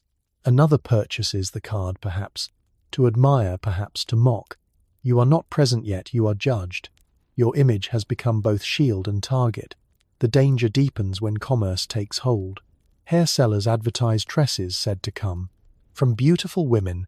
Cosmetic companies claim their powders are used by society. Beauties, perfume bottles carry the likeness of elegant models. Beauty becomes sales, pitch endorsement commodity, and the women themselves often earn nothing for it. Their faces fuel profits, while their reputations grow fragile. Letters from the time reveal discomfort. One woman laments that her photograph sold without her permission. Another complains that her likeness circulated in caricatures. She never posed for beauty. Once more proves dangerous, not because of flaws, but because of its very perfection. The more radiant the face, the more easily it is used. The more admired the features, the more ruthlessly they are exploited. Consider, too, the collectors. Albums of cart. Visit Phil parlours. Men boast of owning the likenesses of society's most beautiful women. The practice seems harmless, until you realise the implications. Women are catalogued, traded, discussed, like rare stamps, their beauty detached from their rhyme. Humanity. Their images valued while their voice is silenced. You cannot control what others do with your picture. Once released, it belongs to the world, and the world is rarely kind. Even death cannot halt the trade. Mourning cards feature the faces of departed. Beauties preserved for admiration beyond the grave. The irony is sharp. Beauty that brought suspicion in life is sanctified in death, but always commodified, always sold, always owned. Historians note the tension between admiration, exploitation. Women sometimes sought fame through portraits, hoping to secure position or marriage. Yet the same exposure often backfired. Once your beauty was public, you were more vulnerable to envy, gossip, and scandal. Your face could be praised in one column and slandered in the next. The commodity never belonged to you. Imagine returning home after a sitting. The photographer promises the prints will be admired. You stare at your reflection in the mirror and wonder what strangers will say. Will they see innocence? Vanity, temptation, the interpretation is never yours to choose. Once captured, your beauty speaks without you, and the world interprets without mercy. At night, you tuck the sample card into a drawer, unable to bear its gaze. You extinguish the lamp, knowing your remp. Likeness may already be circulating through streets and salons. Beauty has become ink and paper, bought and sold, handled by hands you will never know. Your face is no longer your own. It belongs to commerce, to gossip, to history. The cruel paradox deepens beauty, elevates you to art, then reduces you to advertisement. It immortalizes you in portraits, yet erases your voice. It promises admiration but delivers exposure. And in this Victorian world where every glance carries judgment, being too beautiful is not triumph but vulnerability. The commodity gleams, but it is also a chain. The street outside hums with the sound of wheels and hooves. Yet within your own heart there is a sharper noise, the constant drum of unease. For beauty in Victorian England does not only invite admiration, it also attracts the predator, the predator. More striking your face, the more radiant your figure, the more likely you are to draw suitors, strangers, even stalkers who see you not as a person but as prey. Too beautiful, and you are never alone, even when you long for solitude. Imagine walking through a crowded promenade. The sun flickers through parasols. Gentlemen stroll in pairs discussing politics. Children dart between benches. Yet your steps are shadowed by a figure who lingers a few paces behind. He pretends to admire the gardens, but his eyes follow your every move. You clutch your gloves tighter. You know that if you quicken your pace, the whispers will start. Did you see how she encouraged him? If you slow your steps, he grows bolder. Beauty places you in a trap, with no graceful. Exit historians still argue whether Victorian society truly understood the danger women faced, or whether it willfully ignored it. Evidence from diaries and court records suggests both admirers could quickly turn into threats. Yet the burden of blame fell on women themselves. If something happened, society asked, what did she wear? Where did she walk? Why did she smile? Never why did he pursue? Beauty became the excuse predators used and the weapon society wielded against the victim. Consider the flood of unwanted letters delivered daily by post. Pretty women received notes from strangers who had only glimpsed them once on a street corner or in a theatre box. Some letters begged for meetings, others declared obsessive love, a few carried veiled threats. Recipient was trapped. She could not respond without inviting scandal. She could not complain without being accused of vanity. The letters piled up evidence of attention she never sought and danger she could not admit. Even in the supposed safety of parlours, beauty drew peril. Suitors crowded around too close, whispering compliments. that sounded more like claims. Friends of the family pressed for introductions. Cousins of acquaintances lingered after gatherings. Beauty drew a circle of expectation that you must accept all attention with grace. To refuse too sharply was to be rude. To accept too warmly was to be accused of leading men on. There was no safe balance. Imagine the carriages waiting after an evening concert. A gentleman insists on escorting you, though you never asked. His hand brushes yours too often. His words drip with entitlement. When you pull back, he laughs as though you are playing a game. Your beauty has made him certain that your silence is invitation. Your discomfort is invisible to him because society teaches that beauty exists to please. Beauty again proves not shield but snare. Literature of the time reveals these dangers too. Novels warn of obsessive suitors, of men who mistake admiration for possession. Yet the pleas wand start calm. Stories often twist blame toward the heroine, suggesting her loveliness tempted her pursuer. Readers absorb the lesson. A beautiful woman is always responsible for the desires she awakens, even if she never wished them into being. The narrative becomes another cage. Consider also the threat of violence. Court records tell of women attacked in parks or outside theatres, pursued precisely because they were admired. Their beauty made them targets, not just for affection but for rage. Men rejected felt entitled to lash out neighbours, tutted but rarely defended. Too often the beautiful woman was left to carry both the wound and the blame society pitied, but did not protect. And yet beauty also drew the less obvious predators, the fortune hunters.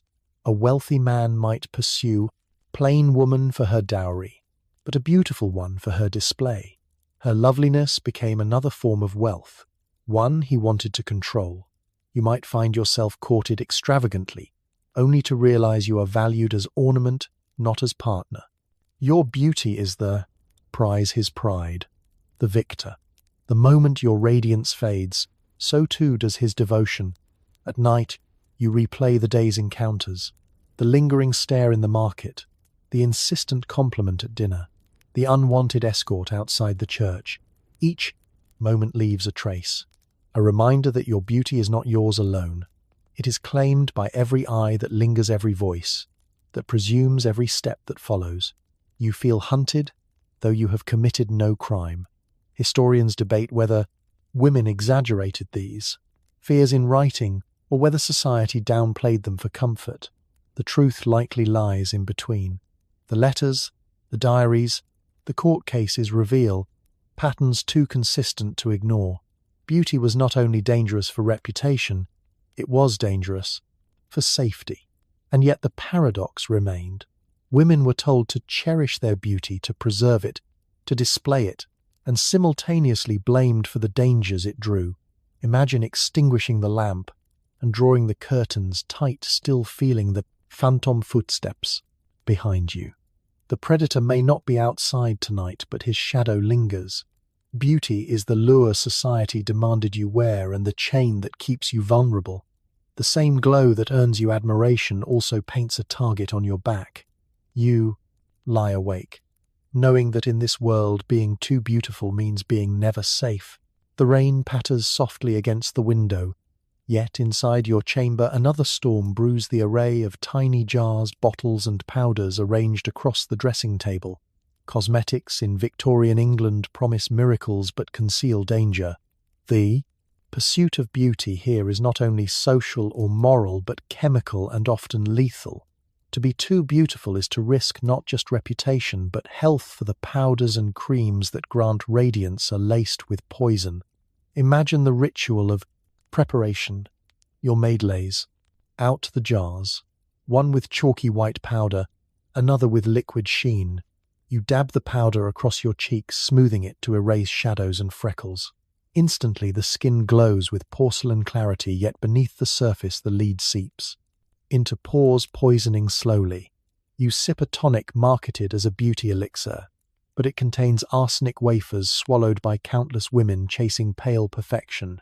The advertisement assures safety, the mirror promises admiration, yet your body pays the hidden cost Historians still argue whether women fully understood the dangers. Some suggest ignorance, others deliberate denial. Perhaps many knew but believed the risk worth taking. After all, what choice was there? Society demanded flawless skin and pale complexions. Yet natural imperfections invited suspicion. Too ruddy and you were coarse, too freckled and you were plain, too flushed and you were vulgar. Beauty was survival and poison became the price. Consider the strange recipes. Preserved in period, manuals vinegar of lead applied to the face to smooth wrinkles, mercury salts to banish blemishes, belladonna drops to dilate pupils, creating a dreamy gaze. Each promises allure, each corrodes health, lead damages nerves, mercury scars skin. Arsenic weakens bodies, belladonna blinds, yet the fashion persists. The more beautiful the effect, the greater the danger. The very tools meant to preserve beauty hasten its ruin. Even men partake subtly. Tonic waters infused with dubious minerals, lotions to preserve youthful glow, yet society rarely mocks them. For women, the ridicule is sharp. A whisper that she powders too heavily is enough to brand her vain. A rumor of arsenic use makes her dangerous. Beauty maintained is condemned. Beauty neglected is mocked. There is no safe path. The cosmetic jar becomes both salvation and trap. Imagine the marketplace stalls where traveling salesmen hawk miracle cures. They promise youth, longevity, radiance. Small bottles gleam beneath gaslight and eager. Women exchange coins for hope. You clutch one such vial, its label, ornate, its contents secret. You wonder whether the liquid will smooth your skin or rot it. You swallow anyway because to arrive at the ball with dull complexion feels worse than illness. The choice is cruel but constant.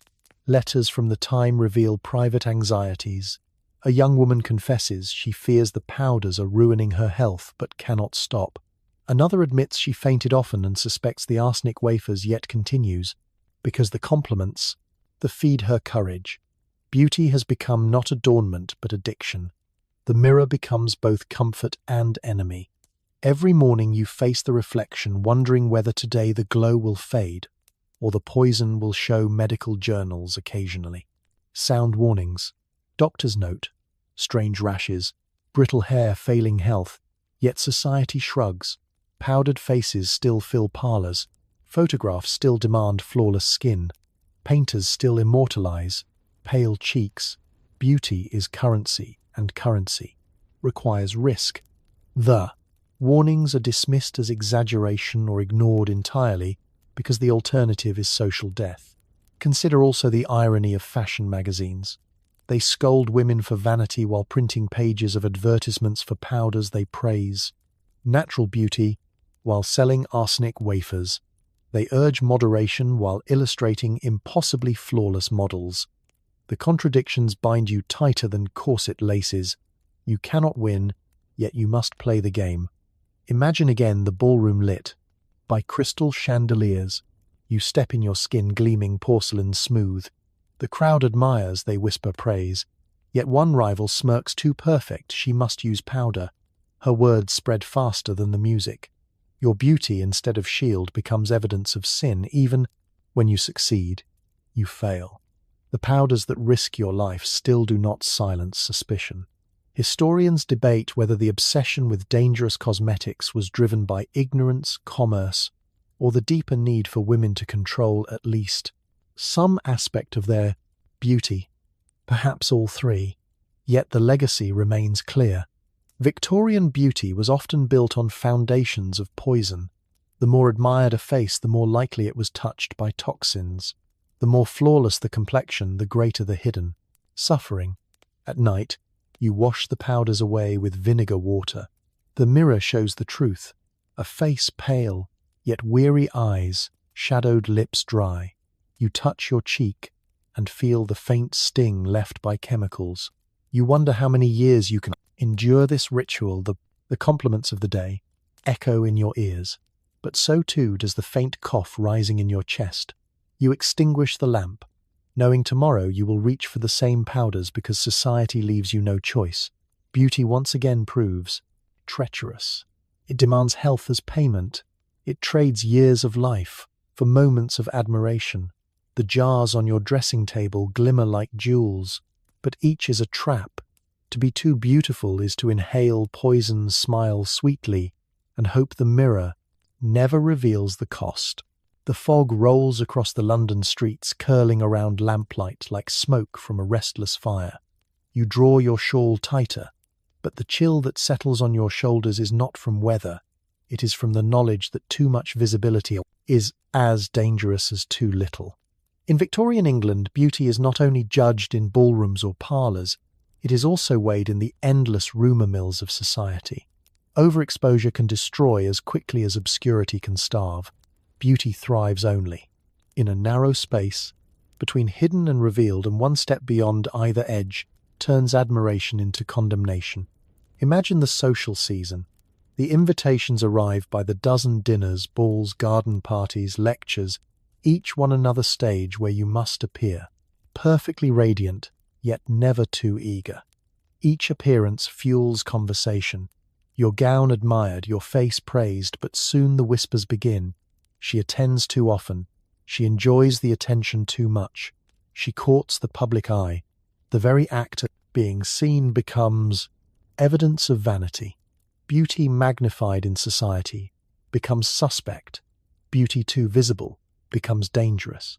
Historians still argue whether Victorian gossip was harsher in cities where anonymity tempted boldness, or in villages where nothing escaped. Notice, either way, the truth remains clear. Women of striking beauty were never safe from speculation. Overexposure meant too many dances, too many suitors, too many glances in the park. A woman who appeared too often in public risked being branded immodest, regardless of her conduct. Consider the press columns. They thrive on repetition. Names appear again and again, praised one week, mocked the next. A society beauty who dazzles at too many gatherings quickly finds herself called frivolous, wasteful, extravagant. Her very success becomes her undoing. The press hungers for novelty, and once admiration grows stale, it turns to ridicule. Beauty becomes a headline, first radiant, then ridiculous. Even art captures this paradox. Portraits of famous beauties are commissioned, displayed, discussed. Yet once too many circulate, the effect dulls. The sitter shifts from admired muse to overexposed ornament. Rival salons mutter that she is everywhere, that her face no longer inspires awe but fatigue. A beauty too visible ceases to be unique. She becomes common, and in Victorian society, common is perilous. Imagine yourself stepping into a drawing room filled with familiar faces. The compliments come, but they are tinged with boredom. You sense the change. The same eyes that once lingered with admiration now slide away, seeking fresher charm. You smile, but inside you feel the fear. The season is not endless. Beauty has an expiration date, accelerated by overexposure. The very visibility that promised power now threatens to erase you. Letters of the time reveal this anxiety. Young women confess exhaustion from constant appearances, yet terror of absence. One writes that missing a ball felt like vanishing. Another that attending too many made her the subject of cruel jokes. The balance is impossible. Absence risks invisibility. Presence risks overexposure. Beauty balanced on a knife edge with no safe footing.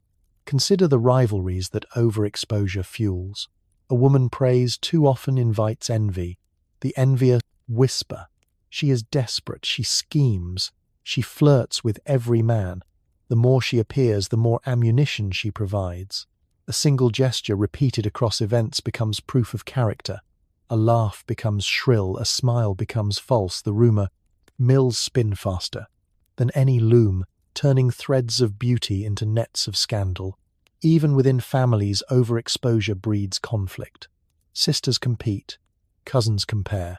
A daughter praised too often embarrasses her mother, who fears arrogance. A brother worries about impropriety. The very success of beauty becomes a burden shared by everyone in the household. You cannot step lightly without shaking the entire web of expectation and resentment. Imagine, too, the exhaustion beauty requires endless preparation. Each event, another. Ordeal of dressing, arranging, painting, rehearsing. The body grows weary, the spirit thinner, yet withdrawal is impossible. To vanish invites whispers of disgrace. Perhaps she is ill. Perhaps she is ruined. So you continue. You walk into rooms where admiration has turned stale and smile, as though you do not hear the sighs of boredom. Historians debate whether overexposure truly ruined reputations, or whether the fear of it kept women in line. Perhaps both. The cultural obsession with novelty punished beauty, the way fashion punishes styles. What dazzles one season becomes tiresome the next, and women had little control over the cycle. They were urged to shine, but scolded for shining too long.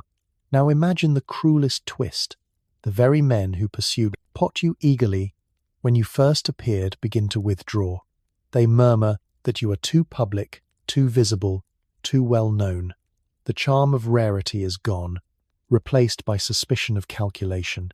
The marriage prospects that beauty was meant to secure shrink not because you failed, but because you succeeded too well. Your face, too familiar, becomes liability, not asset.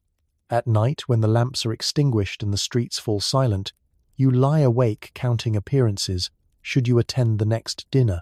Should you decline? Should you risk whispers? Either way, beauty is a constant calculation, never rest, never peace. You envy the plain girl who slips unnoticed through the season. She may lack admirers, but she also lacks the knife edge of exposure. You sigh, realizing, again, that in this world, being too beautiful means being too visible, and being too visible means peril. The paradox circles endlessly. Admiration fades into suspicion. Success transforms into ridicule. Presence decays into overexposure. And, through it all, beauty remains less blessing than burden. The glow that should illuminate instead blinds. The attention that should uplift instead consumes. The fog outside thickens around the lamplight, but within the parlour, another fog swirls the thick scent of novels, newspapers, and whispered tales. For in Victorian England, beauty is not only lived, it is imagined, written into fiction, painted into Gothic horror. The public consumes stories where beauty is curse as eagerly as they consume gossip from the street. The more striking a woman's appearance, the more easily she becomes a character in someone else's narrative. Imagine leafing through a penny, dreadful by candlelight. The cover depicts a pale heroine, with eyes like dark pools, her beauty so radiant it must conceal danger. Within the story, her loveliness is tied to tragedy. A man falls to ruin, enchanted by her gaze, a jealous rival. Schemes. A curse hovers, and by the final chapter, she is either dead or disgraced. The message is unmistakable. Beauty leads to downfall not because of what it does, but because of what others project upon it. Historians still argue whether these Gothic tales reflected real anxieties or created them. Some suggest they gave voice to the unease society felt about women gaining attention. Others argue they trained readers to view beauty with suspicion. Either way, the effect was real. Every woman of remarkable appearance lived under the shadow of these stories.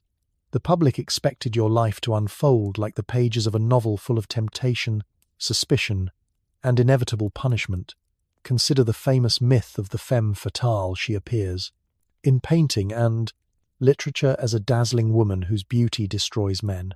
The Victorians borrowed her from older legends but sharpened her edges. She is no longer exotic fantasy. She is cautionary tale. A woman too beautiful must be dangerous, and if danger cannot be proven, it will be invented. Her beauty becomes weapon, her reputation victim. Imagine sitting at a salon discussion. The gentlemen speak of a new novel where the heroine's beauty is described as supernatural. They nod solemnly, agreeing that such women are threats to order. You sit silently, though you know their eyes have lingered on you the same way. Their words brand you without naming you. Beauty has become myth, and myth has become trap. Even art reflects the Gothic imagination. Painters depict women with flowing hair, eyes lifted toward shadows, lips half parted as if whispering secrets. These images are praised for mystery, yet they also suggest menace. Viewers leave the gallery whispering that too much beauty hides corruption. The brush has turned admiration into warning, and the warning spreads to every real woman who resembles the painted figure. Consider also the role of superstition. A lock of hair too glossy might be called enchanted.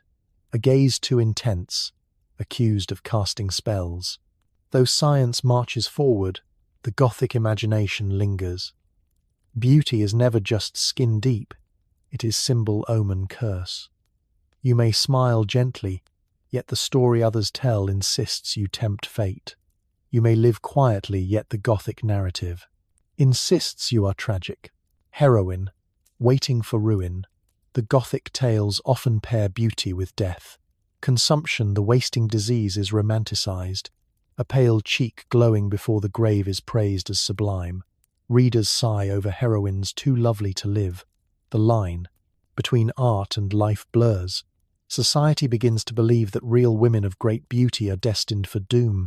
Their admiration is laced with morbid expectation, as though to be too beautiful is to write tragedy into your future. Imagine walking into a bookshop and seeing your likeness sketched on a lurid cover, not truly yours, yet close enough that whispers spread. You are asked if you read the story.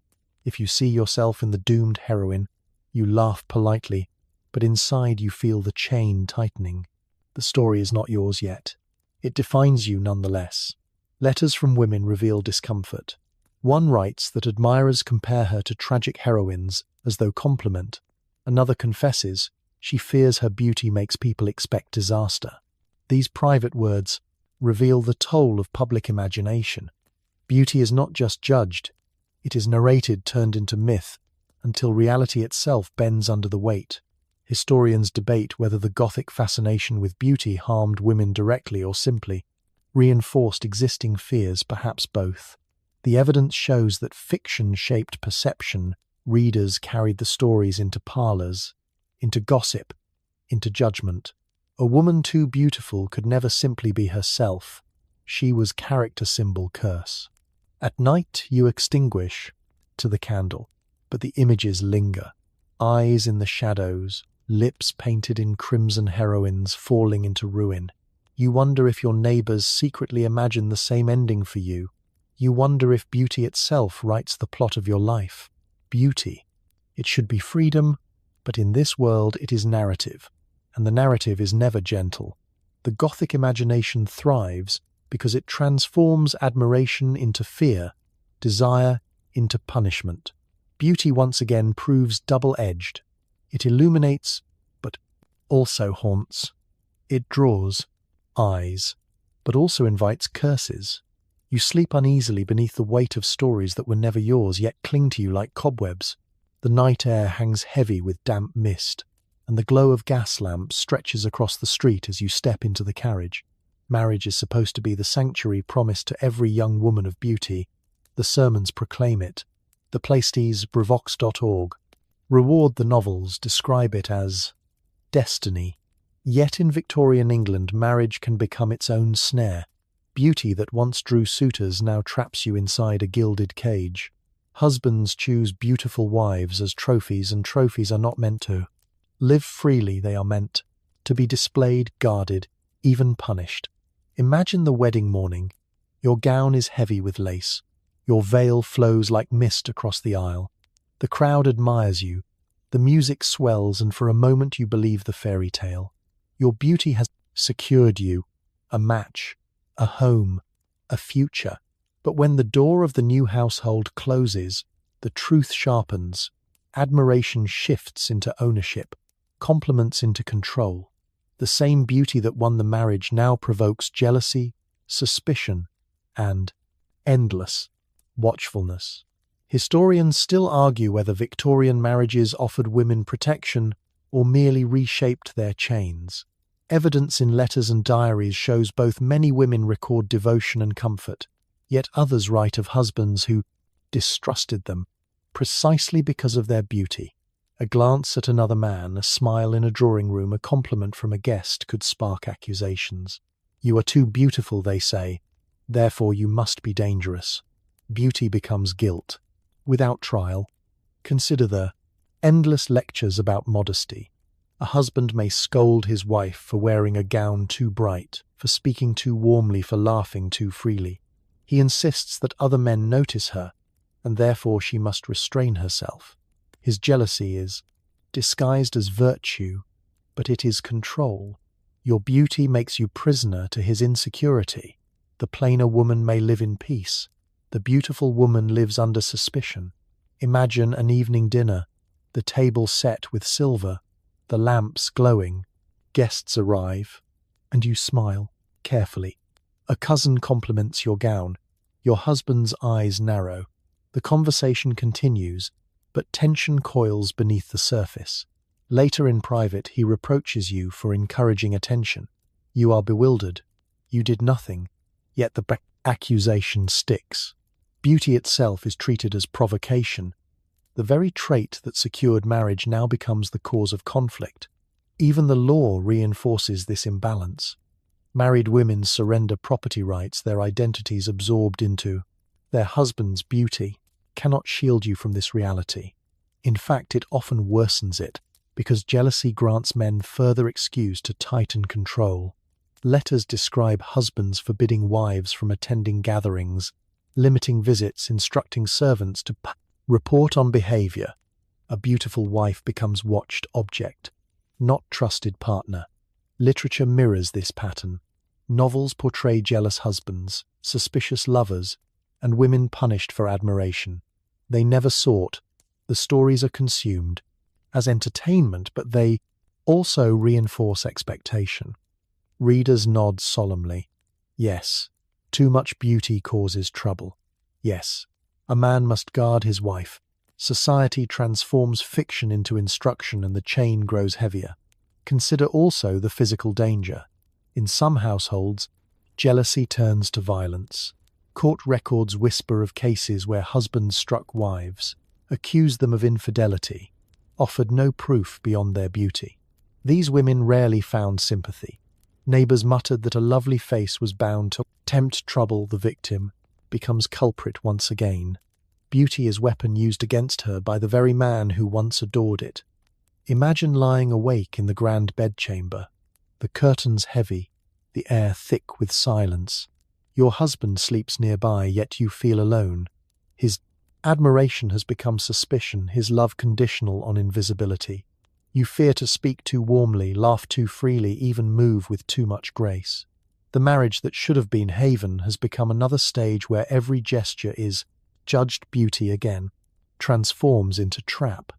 Historians debate whether jealousy was truly worse for beautiful women or simply more visible. Perhaps both. The diaries of less striking women mention peace, absent from those of celebrated beauties. Either way, the lesson resonates. The more admired the woman, the greater the control imposed upon her.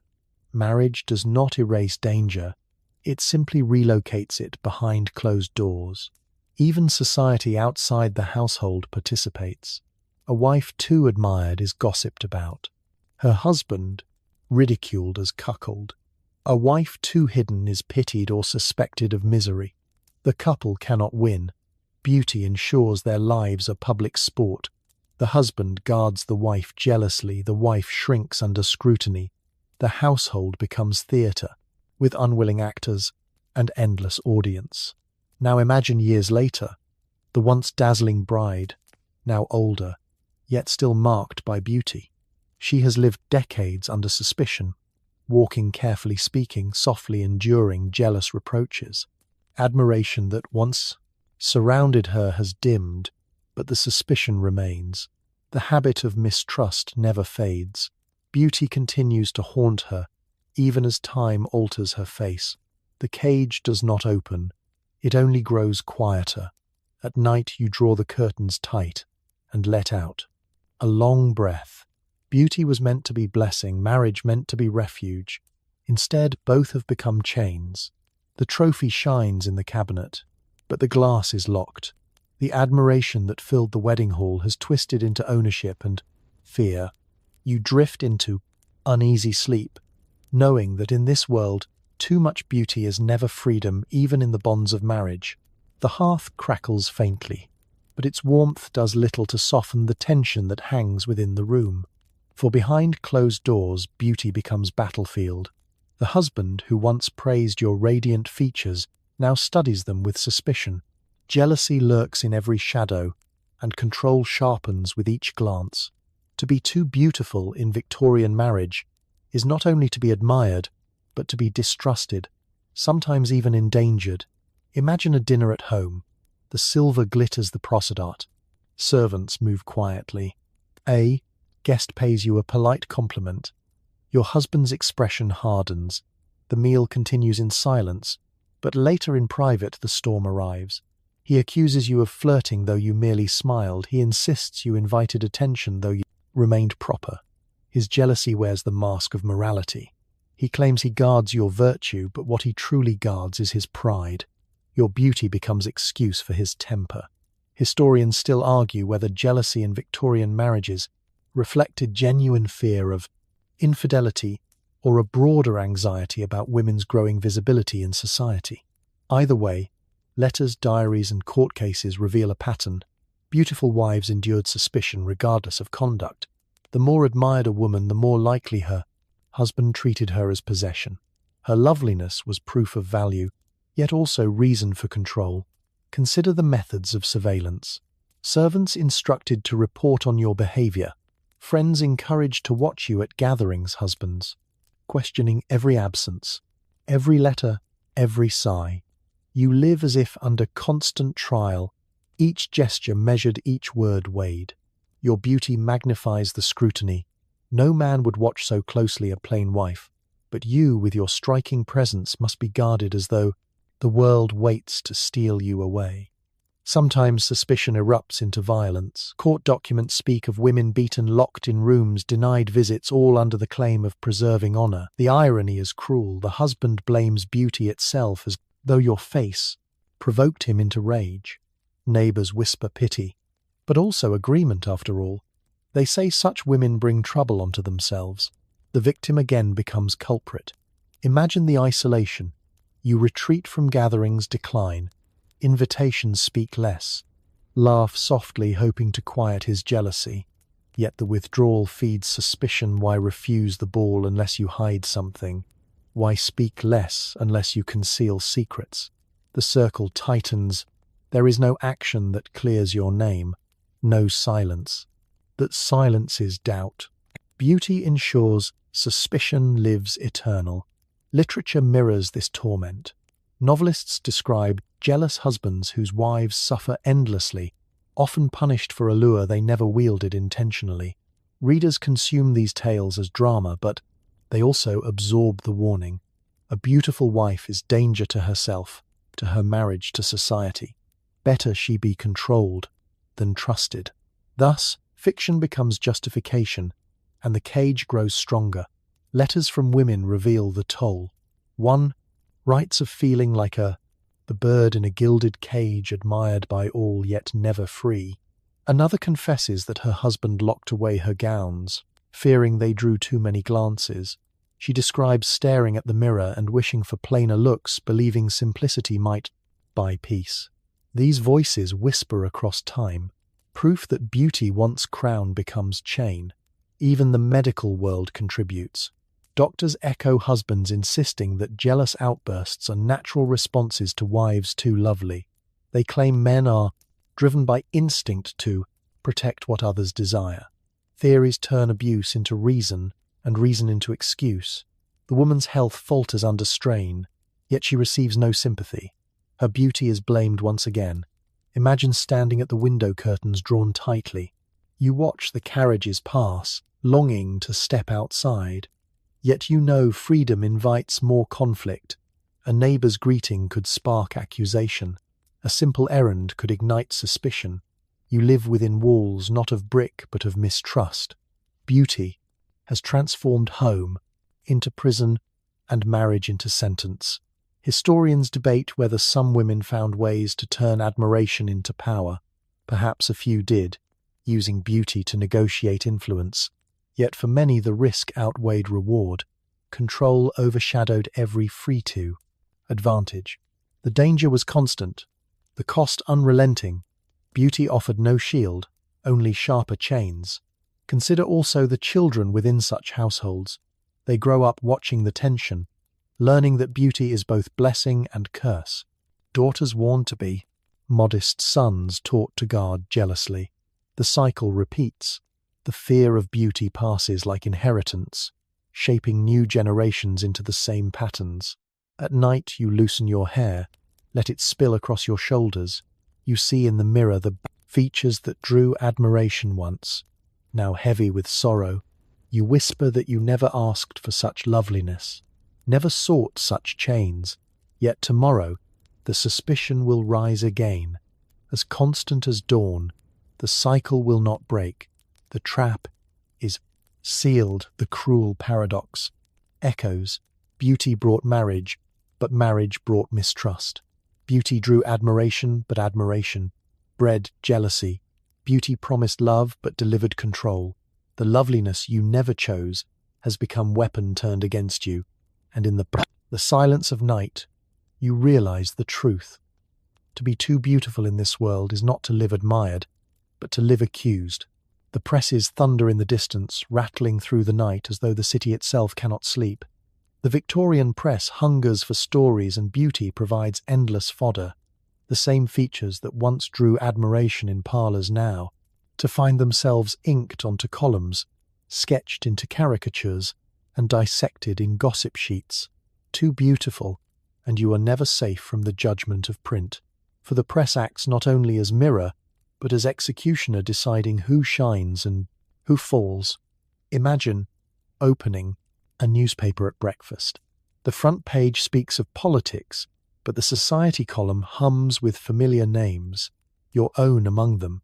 The writer praises your gown at last night's ball, but slyly notes how long you danced with a certain gentleman. The words appear harmless, yet every reader interprets them differently. Some smile, others sneer. A single sentence reshapes your reputation more powerfully than anything you said or did in reality. Historians still argue whether Victorian journalism liberated women by giving them visibility or destroyed them by feeding on their privacy. Diaries suggest both. Some women revelled in mentions, seeing them as proof of influence. Others dreaded every appearance, knowing that praise could sour into slander. Overnight, beauty made you irresistible to editors, always hungry for circulation. A plain face escaped unnoticed. A dazzling one became headline. Consider the caricatures printed in illustrated papers. They exaggerate your eyes, your hair, your gown turning elegance into mockery. The captions are cruel, yet people laugh. The caricature spreads faster than the truth, reducing your beauty to joke and your dignity to entertainment. The more beautiful the woman, the harsher the parody. The press feasts on admiration and spits out ridicule. Imagine the gossip columns whispering about scandal. Whether or not it exists matters little. A pretty woman spotted walking unaccompanied becomes mysterious. A smile at the opera becomes flirtation. Letter received becomes evidence. The columnists write with sly phrases, carefully vague, yet heavy with implication. Readers devour it, filling gaps with imagination. Your beauty becomes excuse for speculation. Your reputation becomes currency in circulation. Letters from the period reveal frustration. One woman writes that she dreaded every morning paper, fearing what lies might be printed. Another admits that she smiled politely at gatherings only to find her expression twisted into evidence of vanity. The press does not simply report. It creates narrative. Beauty once crown becomes bait for stories crafted without your voice. Consider also the double standard. Men mentioned in society. Pages are praised for charm. Wit, daring, women praised for beauty are simultaneously accused of vanity. The very ink carries bias. Each sentence shapes public opinion, and public opinion hardens quickly. A man's reputation may bend. A woman's once cracked may never mend. Even high literature participates. Critics describe beautiful actresses or socialites with veiled contempt, dismissing their talent because of their looks. too beautiful, they say, to be serious, too admired, to be respectable. Reviewers turn beauty into handicap, and audiences follow their words' echo, through parlors across cities, shaping judgments of people who never met you. Imagine the isolation of walking into a room knowing strangers have read about you before meeting you. Their smiles contain assumptions, their glances hold conclusions. The press has painted you already, and you cannot wash the ink away. You perform against an image you did not create, trapped by narratives spun by others. Beauty magnifies the trap, ensuring your story spreads farther than you can correct. Historians debate whether women courted publicity knowingly or were dragged into it unwillingly. Perhaps both. Some used columns to secure status, others hid from them entirely. Yet the common thread remains. Once beauty met, print control was lost entirely. The press, crowned and condemned, with equal speed, leaving women vulnerable to storms they could not calm. Consider the cruelty of anonymity. Editors sometimes describe beauties without naming them, hinting just enough for readers to guess. The uncertainty sparks gossip entire. Circles speculate, connecting names to descriptions until rumor hardens into fact. Even when you are not named, you are accused. Even when you are silent, you are discussed. At night you fold the paper shut, but the words linger. You replay every phrase, every insinuation, wondering who believes what, who now sees you as vain, who as temptress, who as fool. You never asked for this attention yet. Your face fuels columns, your name sells editions, the press is ravenous, and your beauty its feast. The cruel paradox returns. Admiration transforms into ridicule, visibility into exposure, fame into scandal. Beauty becomes headline, not for your deeds but for your existence. And once ink is spilled, it cannot be gathered back. The press has spoken and society believes. The execution is complete. The empire stretches wide across oceans, its steamships hauling goods, its banners fluttering over colonies, and yet even within drawing rooms far from distant lands, the reach of empire shapes beauty. Standards are not born in isolation. They are woven from conquest trade, and the gaze of those who rule. In Victorian England, beauty is tangled with colonial ideals. Exoticized features are admired in whispers, feared in sermons, and painted in portraits with uneasy fascination too, beautiful in the wrong way. And you are no longer simply admired. You are labelled strange, dangerous, other. Imagine a gathering where imported silks shimmer under gaslight and tea from India steams in porcelain cups. A woman with darker complexion, perhaps from Mediterranean ancestry or colonial bloodline, enters the room. Her beauty is undeniable, yet the glances she receives are sharp-edged. Some men murmur of her striking allure, others mutter suspicion. Her face becomes stage for debates about race, class, and empire. She is admired and marginalized at the same time. Historians still argue whether colonial beauty ideals were about genuine fascination or acts of control.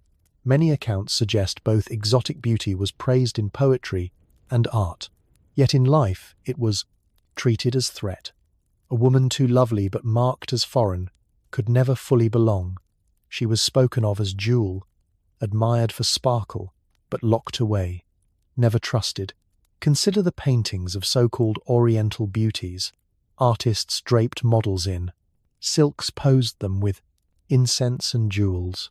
They created fantasy images, consumed eagerly in Britain. Yet these portraits did not celebrate the women themselves. They celebrated possession. The empire claimed lands, and it claimed faces too. Beauty was rewritten as artifact of conquest. And real women who resembled these fantasies bore the consequences. Their lives were burdened with stereotypes, their choices confined by the images others projected. Imagine walking through London streets where advertisements borrow exotic motifs.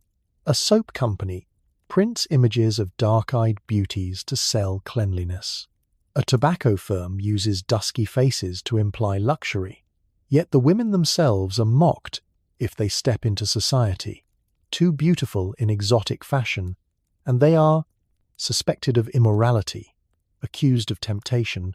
Their likeness sells products, but their presence invites slander. Even within England's own classes, colonial ideals shift perception. An Irish woman with fiery hair is romanticised in verse but treated with suspicion in politics. A Scottish woman with strong features is called noble, yet also stubborn. A Caribbean or Indian woman living in Britain may be admired for grace, yet marginalised for heritage. Beauty once again becomes excuse to separate as much as to connect. Consider also the role of servants. Many households employed nannies, governesses, or attendants from colonies. Their presence was both status symbol and source of gossip. A strikingly beautiful servant from abroad could be praised for elegance, yet never allowed equality. The mistress of the house might grow jealous, the neighbours suspicious. The very features admired in art became dangerous in life. Diaries mention servants dismissed, not for misdeeds but for drawing too much attention. Their beauty, a liability in a world unwilling to reconcile admiration with acceptance. Literature mirrors this unease. Novels depict foreign women as mysterious, alluring, dangerous. The trope of the exotic temptress flourishes. She dazzles men, leads them astray, sometimes meets tragic end. Readers absorb the lesson that beauty not shaped by English ideals is perilous. The narrative justifies prejudice, cloaking it as morality. Imagine the loneliness of a woman caught in this paradox. She cannot change her features, yet she must live under the gaze that alternates between fascination and fear. She may be celebrated in poems, yet shunned at teas. She may inspire portraits, yet never invitations. Her beauty admired, yet never trusted historians. Debate whether such women used fascination to carve spaces of power. Some evidence suggests they did, influencing salons, even marriages. Yet the risks were constant. Admiration could flip to accusation in a moment. The colonial gaze offered no stability, only shifting sands. Too much beauty in foreign form could ruin a reputation faster than any scandal. Even science fed into this prejudice. Anthropologists of the time sketched faces, measured skulls, classified beauty into hierarchies, placing Anglo-Saxon features at the pinnacle, everything else admired cautiously but always marked as lesser. These charts transformed admiration into domination, turning faces into data points used to justify control. A woman too beautiful yet too different became symbol of argument, not person of dignity. Imagine the exhaustion of living under such scrutiny. You adjust your gown, choose duller colours, lower your eyes to avoid notice, yet still whispers follow. Her beauty is unnatural. Her allure is dangerous. You cannot win, because the very empire that feeds on your image refuses to grant you belonging. At night, you sit by the lamp reading a novel where a heroine with features like yours is described as tragic doomed. You close the book with heavy sigh, knowing readers believe the story. And tomorrow, when you walk again through crowded streets, the same story will be written on your body, without your consent. The cruel paradox deepens. Beauty tied to empire becomes tool of fascination and weapon of exclusion, admired in image, condemned in life, consumed in art, dismissed in reality. To be too beautiful and too different is to live as constant contradiction caught between desire and rejection, never free, never safe. The streets grow quiet as midnight bells toll, yet the whispers do not fade, for they are carried not by wind, but by imagination. In Victorian England, the myth of the femme fatale curls through art, literature, and gossip like smoke from a lamp. It is a figure both feared and adored, a woman whose beauty is painted as weapon whose allure is equated with crime. If you are too beautiful, society begins to write you into this myth regardless of your own choices. Imagine a parlour filled with gentlemen discussing the latest serial novel. The heroine is described as dangerously lovely. Her glance said, to unman the strongest, her smile, compared to a serpent's coil. They nod, gravely convinced that such women exist outside fiction. Their eyes turn toward you though you have spoken no word. Their judgment has already been cast. Beauty itself is evidence of danger. The femme fatale is not only character, she is accusation. Historians still argue whether this archetype emerged from genuine fear of women's independence or from literary fashion. The evidence suggests both. As women gained visibility through salons, theatre, philanthropy, and even politics, male anxiety sharpened, stories transformed their presence into threat. The more beautiful a woman, the easier it was to claim she possessed unnatural influence. Seduction became crime, beauty became weapon, reputation became fragile glass. Consider the paintings of the age canvases where women are depicted lounging with serpents or crowned with exotic flowers, their faces radiant, their postures languid. Their beauty is framed not as virtue but as menace. The viewers whisper, fascination yet leave, convinced that women of such allure must be dangerous. They carry these suspicions into daily life. The art gallery becomes courtroom, where judgment is rendered on every lovely face encountered afterward. Imagine being praised for elegance at one dinner and accused of manipulation at the next. A compliment from a powerful man can twist instantly into rumor. She ensnared him, she bewitched him, she is a siren, a spider, a thief of virtue. You did nothing but smile, yet society insists your beauty is plot against men themselves. The femme fatale myth provides the script, and you are forced into the role. Even court cases reflect this bias. Newspapers describe attractive women accused of petty theft or scandal with language dripping in suspicion. Her looks are mentioned more than her alleged crime. The implication is clear: beauty itself makes guilt believable. The jury of public opinion convicts more swiftly than any judge. The myth of the dangerous beauty feeds the verdict. Letters from the time reveal how women internalize these accusations. One laments that her every interaction with men is questioned by women who view her as rival. Another admits she avoids conversation altogether, fearing to be labeled schemer. The myth silences as effectively as chains, yet society insists it is truth. A woman too beautiful must be plotting. Something literature cements the stereotype. Gothic novels thrill readers with heroines whose beauty destroys kingdoms. Detective tales whisper of criminals whose faces beguile before they strike. Even poetry speaks of lips that lie and eyes that betray readers. Absorb these tales until reality and fiction blur. Women of striking appearance are treated as characters, not individuals admired but never trusted. Imagine the burden of walking into a room where eyes weigh not only your dress but your supposed intentions. Each glance becomes performance, every word interpreted as ploy. If you are kind, you are cunning. If you are quiet, you are calculating. If you are bold, you are predatory. The myth has no escape route. Beauty ensures you are trapped in a story you did. To not write, historians debate whether the femme fatale archetype empowered women by granting them aura of mystery, or disempowered them by equating beauty with sin. Perhaps it did both. Some women leaned into the myth using allure to gain time's influence, yet most bore the weight of suspicion that limited freedom, tarnished reputation, and justified control. The myth gave society excuse to distrust and punish without evidence. Consider also the hypocrisy.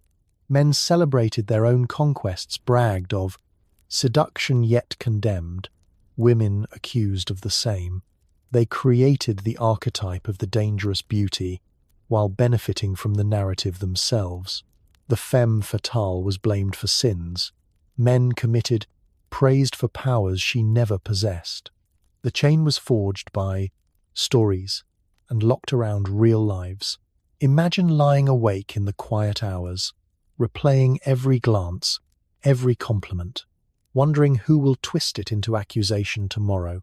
You sigh, knowing that the myth follows you more closely than any admirer. It walks beside you in salons, sits across from you at dinners, lurks in every newspaper column. The femme fatale is ghost. You cannot banish, and mask you cannot remove. And so the cruel paradox sharpens. Beauty should be crown, yet it becomes curse. The more radiant your face, the more society insists you wield dangerous power. The more admired your presence, the more swiftly suspicion grows. In this world, being too beautiful is to live as myth, to be feared, envied, and punished for stories others invent. The streets outside echo with the clatter of carriages, yet within your home the silence is heavier than stone. For beauty does not only create suspicion from men, it also isolates you from women. Too beautiful and you are placed apart, admired from a distance, but rarely trusted. Too dazzling and friendships dissolve into envy. Too striking and you find yourself crowned with a lonely crown, a queen without companions. Imagine stepping into a gathering of ladies for afternoon tea, the reprom.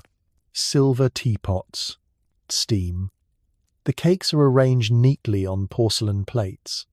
At first there are smiles, polite greetings, the rustle of skirts. Yet as conversation flows, you notice the distance forming. They ask fewer questions. They whisper among themselves. When you join their circle, the topic shifts abruptly. You sense the wall, invisible but solid.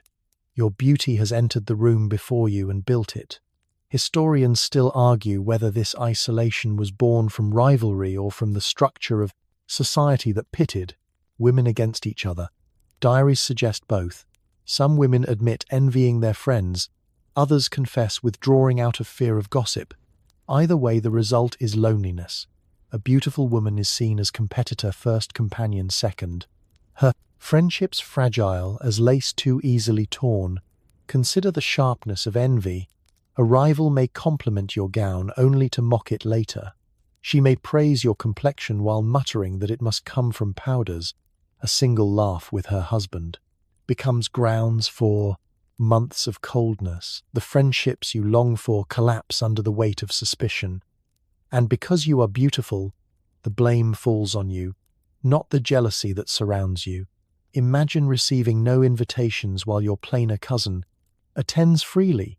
Your presence is considered disruptive, your absence safer.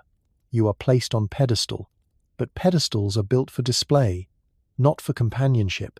You watch gatherings from distance, longing for laughter that excludes you. The presence is placed on pedestal. Admiration of strangers feels hollow when balanced against the absence of genuine friends. Even within families, beauty can carve isolation. Sisters grow resentful, cousins compare constantly. A mother may scold you more sharply, fearing others will accuse her of indulging your charms. Aunts whisper that you must be guarded, lest you bring shame. The household becomes stage of quiet rivalries, where your appearance rather than your actions creates division. Literature of the period reinforces this pattern. Beautiful heroines. They're often depicted as solitary, envied by women, mistrusted by men. Their beauty is framed as both crown and prison. Readers accept the image as truth, and real women live within its shadow. You become character in a story you never wrote, forced into roles of temptress, rival, or tragic figure, never allowed to be simply friend. Imagine confiding in another woman about your struggles. She nods politely, yet later repeats your words with twist that sharpens them. The more beautiful you are, the more your honesty is doubted, your sadness interpreted as manipulation, your humility as cunning. Loneliness grows not from lack of company but from lack of trust. No one sees you clearly, they see only the reflection cast by your appearance. Historians note the irony that beauty praised in art for creating harmony often bred division in life. Paintings of groups of women show graceful unity, yet in parlours and households, unity frayed under the strain of envy, a society built on competition. For marriage and status ensured that beauty became weapon, not bond. The result was predictable. Isolation disguised as admiration. Consider the gatherings you do attend. The glances linger, the compliments flow, yet conversations falter. You laugh, but the sound echoes alone. Friends drift to safer circles, the men approach too easily, the women withdraw too quickly. You are surrounded by people, yet profoundly solitary. The crown of beauty sits upon your head, heavy and cold. At night, you sit by the people yet. Window, the lamps burning, low. You replay the smiles that did not reach eyes, the conversations that ended too soon. You whisper to yourself that perhaps plainer looks would grant truer companionship. You long for friend who sees beyond appearance, yet wonder if such. Friendship can exist in this world, where beauty is constant suspect, and so the cruel paradox sharpens once again. Beauty grants visibility but steals intimacy. It draws eyes but pushes away hearts. It crowns you in admiration yet isolates you.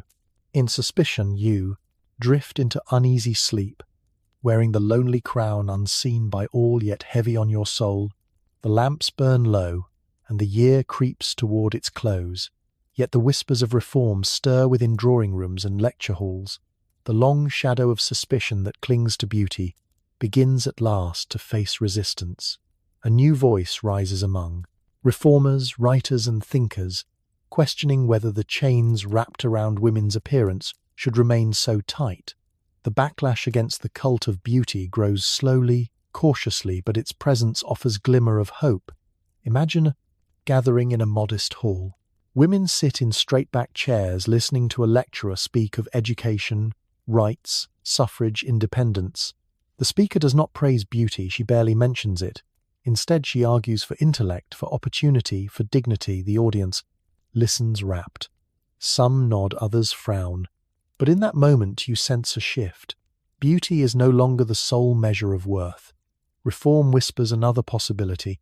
Historians still argue whether the late Victorian reform movement truly changed lives, or simply planted seeds for the future. Yet, evidence suggests that attitudes did begin to shift. Articles appear in journals condemning dangerous cosmetics, ridiculing extreme corsetry, defending women's right to comfort. Letters circulate praising women of intellect as much as those of elegance. The balance is far from equal, but cracks appear in the wall, that long imprisoned beauty. Consider the health reformers. They warn against arsenic wafers and lead powders. They publish pamphlets, advocating natural looks and fresh air. They criticize the fainting culture and encourage exercise. The message is radical for its time. Beauty need not require suffering. Some women embrace these ideas, taking walks in gardens, loosening corsets at home, experimenting with simpler gowns. The whispers of rebellion spread quietly but firmly. Imagine stepping into a gathering where reformers mingle. The air is filled not with perfume and rivalry, but with debate and determination. One woman argues for property rights, another for better working conditions. Beauty is still present, of course, but it is background, not headline. For a moment you feel the weight lift. You are not reduced to your face. You are part of conversation that values your mind. The sensation is dizzying, liberating. Even literature begins to change. New heroines appear in novels, clever, resourceful, determined. Their beauty is mentioned but not central. Their worth lies in actions, not appearance. Readers absorb these stories slowly. Society resists. Yet the seeds are planted. A generation of young women begins to believe that perhaps they can be more than porcelain dolls displayed for admiration. Historians debate whether this backlash was truly widespread or confined to intellectual circles, yet even within elite salons discussions grow bolder. Reformers criticize gossip papers, mock caricatures, expose hypocrisy. Each small step chips away at the cage built around beauty. Even fashion shifts toward practicality. Bustles shrink, skirts narrow. Sportswear for women emerges. The silhouette begins to allow breath. Consider the emergence of photography used not only for glamour, but for activism. Portraits of reformers circulate, showing stern faces, plain clothing, determination, rather than allure the public. Sees new kind of woman, not defined by curls and corsets but by causes. Beauty does not vanish, but it loses monopoly. For the first time the narrative expands. Imagine yourself at such a moment. You walk into a room, and for once, eyes do not only measure your gown. They ask your opinion, they debate your ideas. You speak cautiously at first, then with growing confidence. The chains of suspicion loosen fraction by fraction. You realize that beauty might no longer be sole script. You might rewrite role for yourself. Of course, resistance remains. Many mock reformers calling them unfeminine, unattractive, dangerous to tradition. Newspapers sneer that plain women demand rights because they lack beauty. The old prejudices cling tightly. Yet the very existence of backlash proves change is stirring. Beauty no longer unquestioned throne. It faces rivals, intellect, independence, solidarity. Letters reveal this shift. A young woman writes with pride that she joined cycling club defying convention, another describes refusing heavy powders, choosing health instead. These voices are small but significant. They suggest future, where beauty is not burden but choice, not curse. But one aspect among many reform grows slowly but roots itself deeply. At night you reflect on these changes. The world has not transformed overnight. The dangers of being too beautiful remain real, yet for the first time you sense possibility, a path winding away from suspicion toward freedom. The footsteps of reform echo faintly but steadily. Beauty may always carry risks, but it need not be sole measure of worth. The cruel paradox softens just slightly. Beauty remains admired, but its grip loosens, its chains show cracks, its throne trembles. You drift into sleep with fragile hope that tomorrow the whispers of reform will grow louder until they become chorus strong enough to drown suspicion. The year wanes and the lamplight flickers against frost-kissed panes, yet the story of beauty and danger does not end here. It lingers in the quiet breath of parlours, in the ink of newspapers, in the sighs of women who wonder whether admiration is gift or curse. Even as reform stirs and fashions shift, the suspicion remains. Beauty continues to be weighed like coin, its value debated, its risks whispered. Beauty carries legacy, and that legacy stretches far beyond the palm. Victorian age. Imagine walking once more through a crowded hall. The chandeliers gleam, the orchestra hums, and the gowns shimmer with colour. You smile politely, greeting familiar faces, yet beneath the surface you feel the same tension. The whispers are quieter, perhaps more veiled, yet still present. She is too beautiful. She must be vain. She is too admired. She must be dangerous. The reformers have spoken. The doctors have retreated from poisons. The fashions have softened, yet the chain is not broken, only loosened. Historians still argue whether the late Victorian world truly transformed or merely disguised its suspicions. Diaries suggest the latter. Many women record continued unease, continued jealousy, continued jealousy. The rules may bend, but their spirit lingers. Beauty remains paradox, praised and punished in equal measure. Too beautiful, and you are never safe, never free. Consider the legacy carried into the 20th century. Magazines replace gossip sheets yet continue to sell impossible standards. Photographs replace caricatures yet continue to dissect faces. Films portray heroines whose beauty brings admiration and tragedy. The Victorian suspicion evolves but never vanishes. The myth of dangerous beauty persists, a shadow trailing through decades. Imagine yourself, years later, older yet still marked by the loveliness once praised, now softened by time. You walk through gardens remembering whispers that chased you through youth, the envy of peers, the jealousy of husbands, the suspicion of strangers. You survived, yet you carry scars invisible but deep. You wonder whether beauty gave more joy or sorrow, whether it blessed or cursed. Perhaps it did both. Perhaps it always does. Even in age, society comments.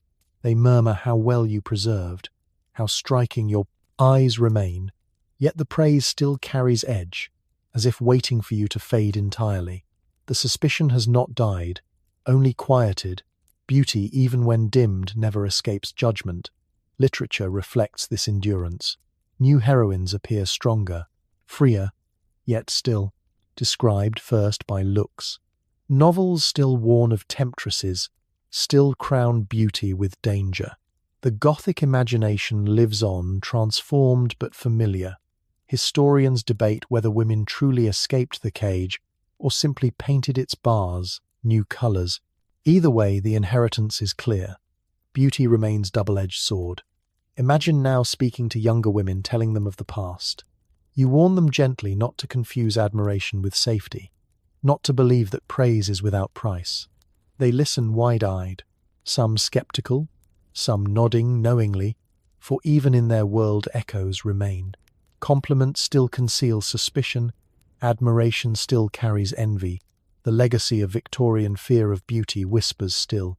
At night you extinguish the lamp and reflect on the long journey, from the parlour, where every smile was judged, to the stage where actresses balanced applause and slander, from the consulting rooms where doctors pathologized loveliness, to the ballrooms where husbands grew jealous, from the gossip sheets that turned beauty into scandal to the colonial portraits that exoticized and excluded, from envy among women to suspicion among men, to the slow reform that questioned yet never erased the chains. All of it weaves one truth: beauty, too radiant, too perfect, too visible, is never free. The cruel paradox endures. Beauty crowns you yet isolates you. It opens doors yet locks them. It promises power yet invites control. And though centuries shift, fashions fade and reforms rise, suspicion clings too. Beautiful remains too dangerous. You close your eyes, letting the images drift away. The chandeliers, the powders, the corsets, the whispers fade into mist.